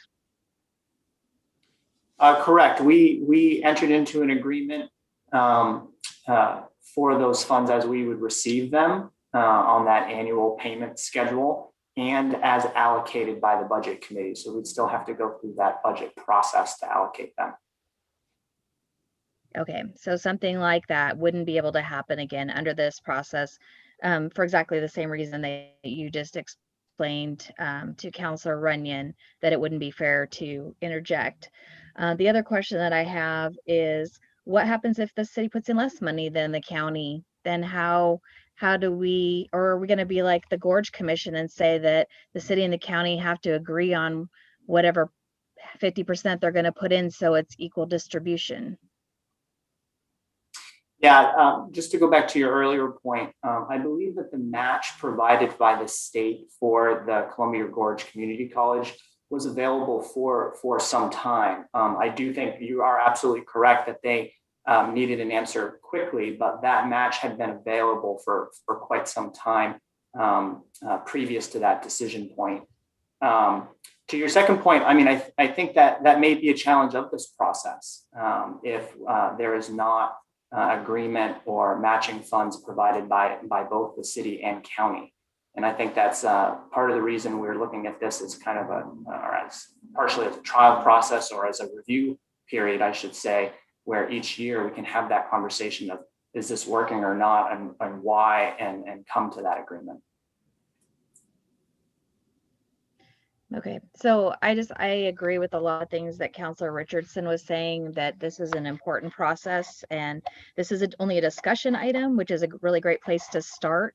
But I hope we have a bunch more questions from other councilors and really just fully vet what this means, because I think talking about it is going to help us realize maybe things we haven't thought of yet in this process, and could give better direction to staff. I feel a little bit bad that you spent so much time and energy coming up with this whole process without having any feedback from city councilors about how we might like to approach it.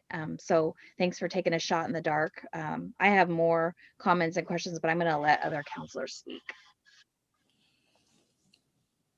Anybody else have any questions or comments?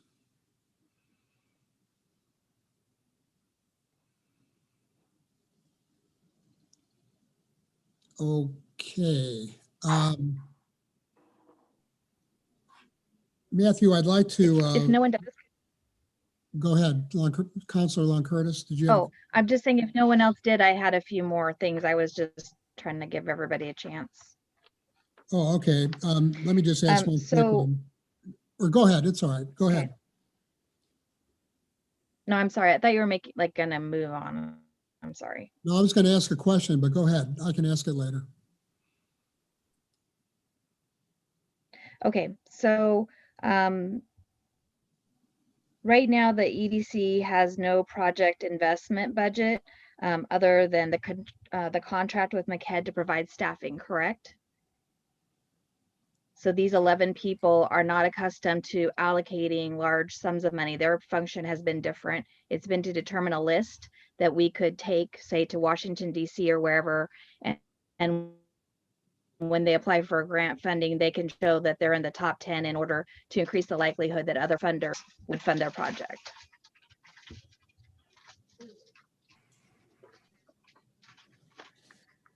Did you understand the question, Matthew? Is that right?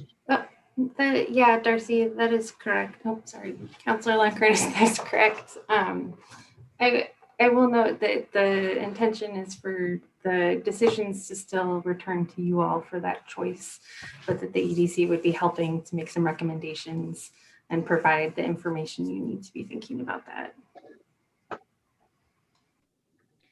Okay, so then I could see how we'd land ourselves in the same kind of situation we had with the Urban Renewal Agency and having an advisory board who vetted everything and made referrals to City Council, who then didn't necessarily get all the in-depth information, but made the final decision. And that has been problematic in the past. The other thing that I was wondering about is, has the EDC ever made a report to the City Council about the list? Because it gets approved, it goes to county for approval, but we don't approve it. Have they even come to us and talked about what's on it and why? We have not in the past, but we would be happy to if that's of interest. And we typically do get the final list, and then it gets sent out to department heads and city council traditionally, but we've never brought it up at a council meeting for any kind of approval or discussion because it's a county commission and a county process. Right, county process. Okay. And so I think the final thing that I want to bring up, and then I see Councilor McLaughlin also has his hand raised. I was noting at the process that it says staff requests that the EDC commissioners participate in the local meeting most relevant to them or their work, though they are welcome at others as there is interest. So this means that even though there's 11 commission members, they're not expected to attend every meeting or before they are voting on things on the list. So that project, the local project meetings are really focused on providing some opportunity for dialogue between members of the community in these different areas of the county and the hope is to have at least one EDC member as well as staff to be there to listen to some of those details and be able to bring that conversation back to the full Economic Development Commission. And then staff also, after those meetings, compiles along with those project proponents descriptions of each of the projects that tries to capture that discussion so that the EDC members are getting the information from each of those conversations. Councilor Long-Curtis, could you let me know, where did you just read something? I missed where exactly you were reading from. Oh, yeah, sure. I'm sorry. I should have said it's page 71 of 75. It's at the very top and it very, very beginning of the page. Oh, thank you. And it talks about the local meetings. Mm-hmm. And then the part that I read was like at the end under ABC. Got it. Thank you. Right before ranking criteria. Yeah. Okay. Did you have any other questions, Councilor? No, thank you, Mr. Mayor. Councilor McLaughlin. I just want to bring forth some information. This is point of clarification. The EDC is made up of 11 individuals. Position 1 is vacant currently. Position 2, Tanya Brumley from the Central. Position 3, Southern, is vacant. 4 is Mike Courtney from the Port of the Dalles. Position 5, Rich Mays from the City of the Dalles. Position 6, Lisa Farquharson, Chamber of Commerce. Position 7, Bob Crine at Large, Dryland Ag Cattle Focus. Position 8, Megan Thompson, Chair at Large, Fruit Growers. Position 9 is Fritz Ellett at Large. Position 10, Nam Wimmers. And position 11, Justin Brock from Utilities Focus. So it seems like there's a broad base and representative group of people on that commission. So I don't share the concern that the city does not have representation or perhaps enough representation. So I see this as a solid way to move forward through the economic, through Matthew and what you've put together. So I am in support of what you've presented and proposing. And I'll shut the door here while we have neighbor dogs going crazy, and I will mute. That sounds like a different dog than I heard barking before. Okay, any other questions? That wasn't my dog. No, Sorry, sounded that like was mine. I apologize. we knew it was you. You're the only one that was unmuted. Okay, any other questions or comments? I have, if I could refer to Carrie and Matthew on the staff report, the third paragraph down, the first sentence, it talks about non-recurring projects.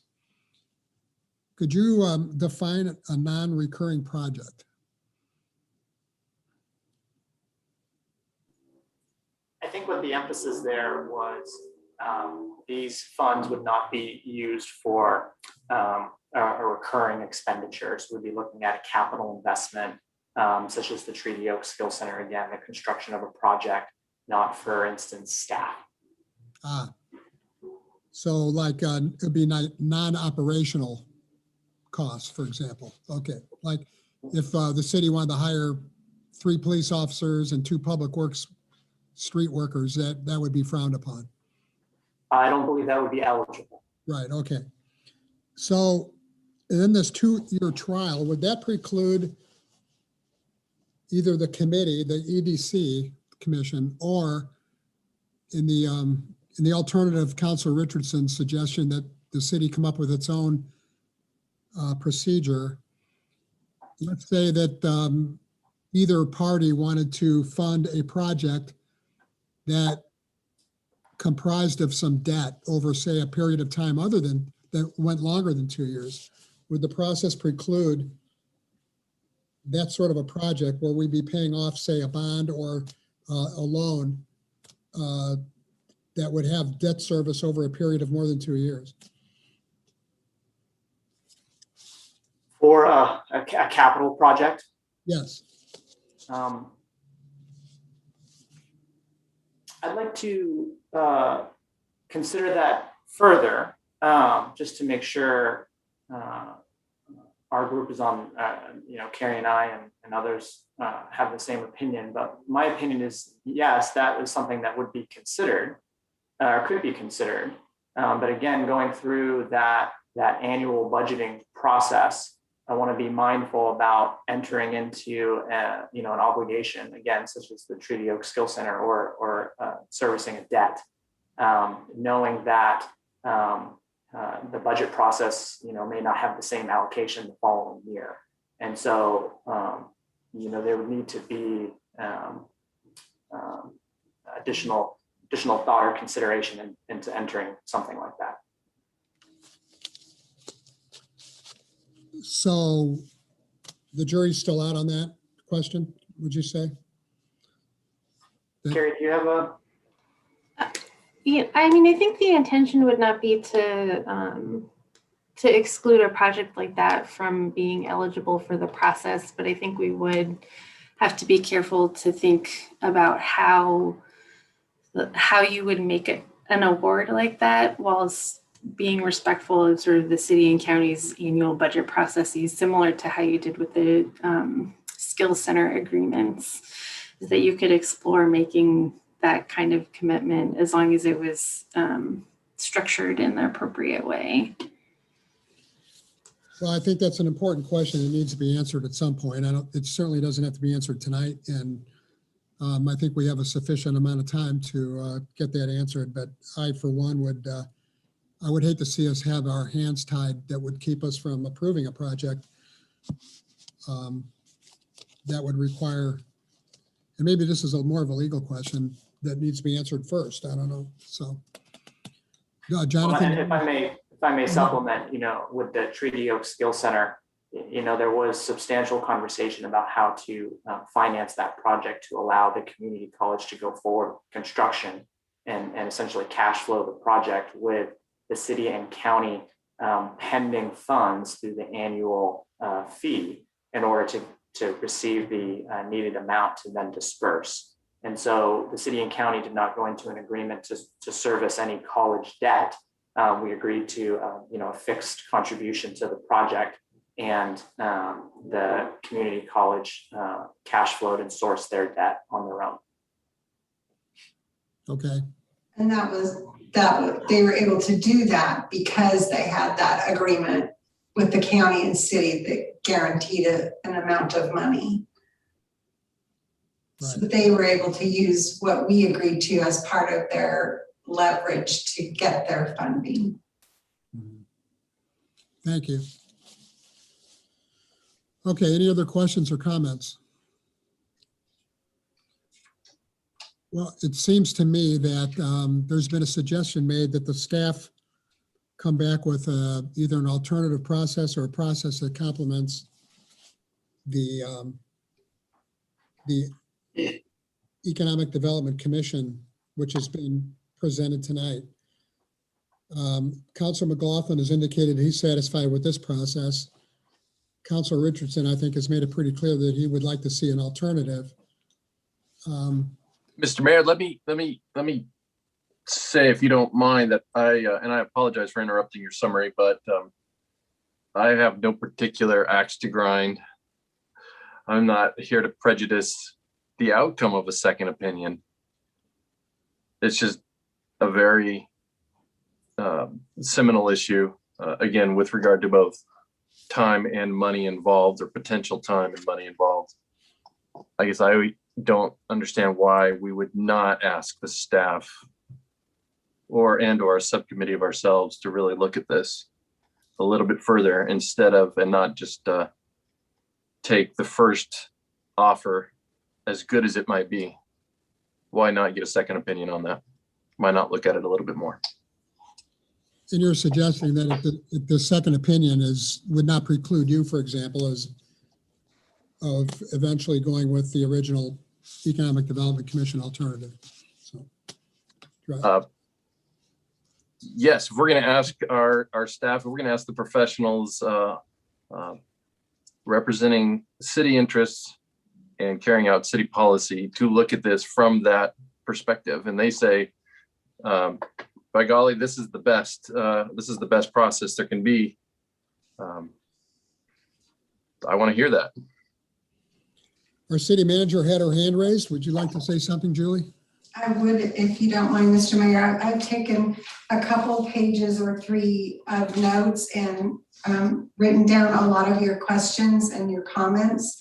So I would like an opportunity to regroup with this committee that we put this together.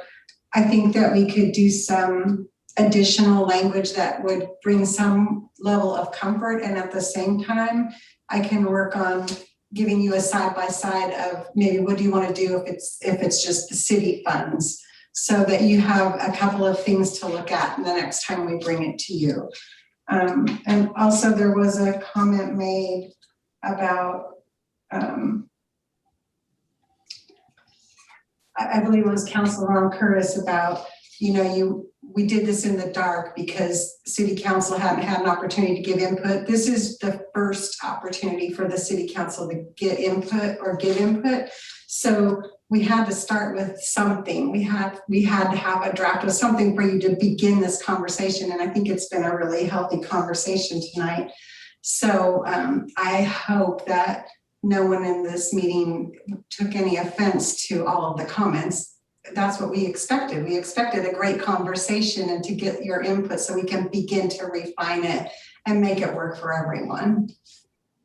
I'm sorry, I didn't mean to like make that like an accusation. No, I just that's meant to okay. like really clarify that that was and I also would like public feedback, because there is a lot of interest in how we allocate these Google dollars, and there's been a lot of frustration in the past with people not understanding the how or the why. And so hopefully by us starting to have the conversation, hopefully we'll get some feedback from them as well.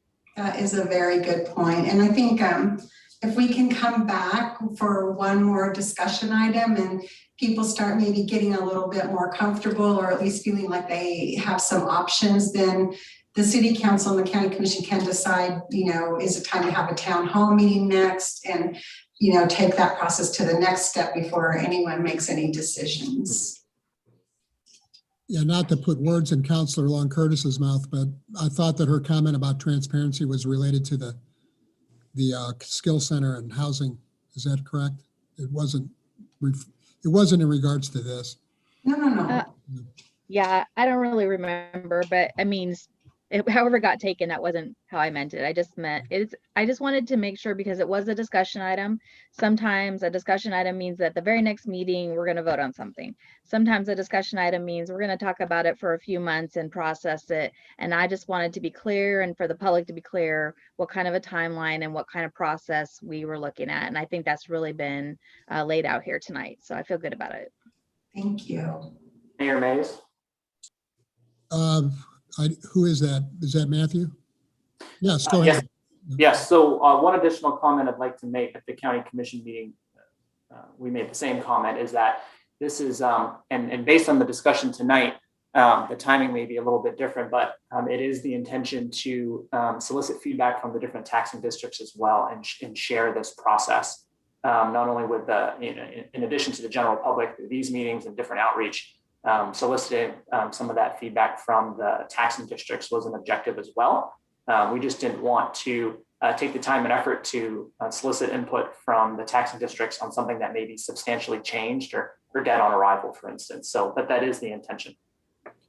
So to clarify, you're going to be presenting this to the other taxing bodies.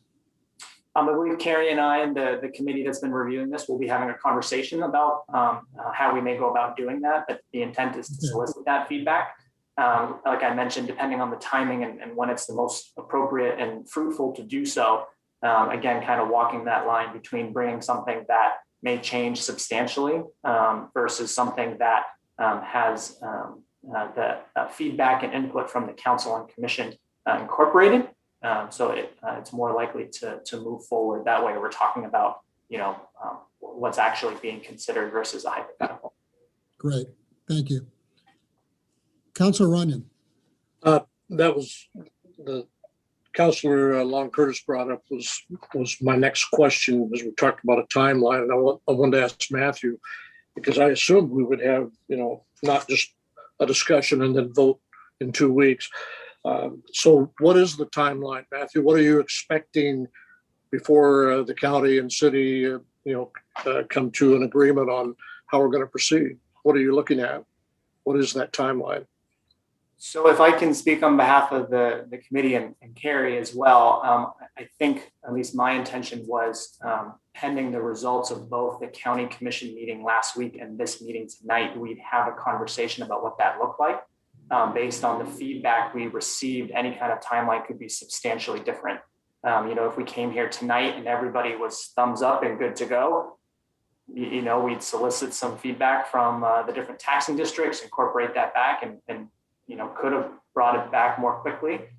With the feedback we've heard tonight and the additional work that I think we all need to do, I think that timeline might be a little longer, but unfortunately, I don't have a specific timeline in mind at this point. We were kind of waiting for the results of these meetings tonight, and then we'll chart the course from there. All right. I might add too that the intention behind bringing it so early when we're talking about an allocation that's a ways in advance was to be able to have some of these conversations and have the flexibility to make sure we get the process right. Councilor Runyon, would it be helpful if they were to put that graph back up there with the boxes and the arrows? Would that answer your question more specifically? No, I don't need any boxes and arrows. I just wanted to, Councilor Richardson had some good points there. If they were expecting at the committee for us to have an answer at our next meeting in 2 weeks, I wasn't good with that. I think in light of the questions that have been asked tonight, and I'd like to see some of the major project needs that the city has on their, wish list, and we'll take a look at those kinds of things. But I've been pretty happy with the EDC and their committee over the years. I think I would have used an older example, had more city stuff in it rather than the current one. might have made everybody feel better. But there are only a couple of things on there. And the big one we pretty much have taken care of, Dog River. So anyway, if it's a month or 2 months or whatever it is, there's got to be some kind of a deadline that we have to commit. And that's all I was trying to get at. If you don't have that in your mind yet, you may have it the next time we meet. Okay, the city manager has offered up a process of where we go from here. Yeah. Is there any objections to what our city manager has suggested? Any problem? Okay, I take the silence and the thumbs up as in agreement with what Julie had presented. Julie, do you feel that you have sufficient direction to go from here? Yes, Mayor, I think I do. And, I think whatever we come up with, you'll probably want to study that and probably have some more questions and comments and concerns, but it's a work in progress. So we just want to make it the best we can for everyone. And I'm not going to hold you to this, but are you looking at bringing something back within 2 weeks, 4 weeks, 6 weeks? I'm going to say 4. Okay. Mhm. And again, we won't hold you to that. So Thank you. just to get an idea. Okay, is there any other discussion or pertaining to this item? Anybody? No. Thank you very much. Carrie and Matthew, once again, thank you for a job well done. We appreciate all your good work. And we'll look forward to getting something back from the city staff in 4 weeks or so. And with that, any other business to come before the city council? Seeing nothing, I hereby declare this meeting adjourned. Thank you all very much for attending.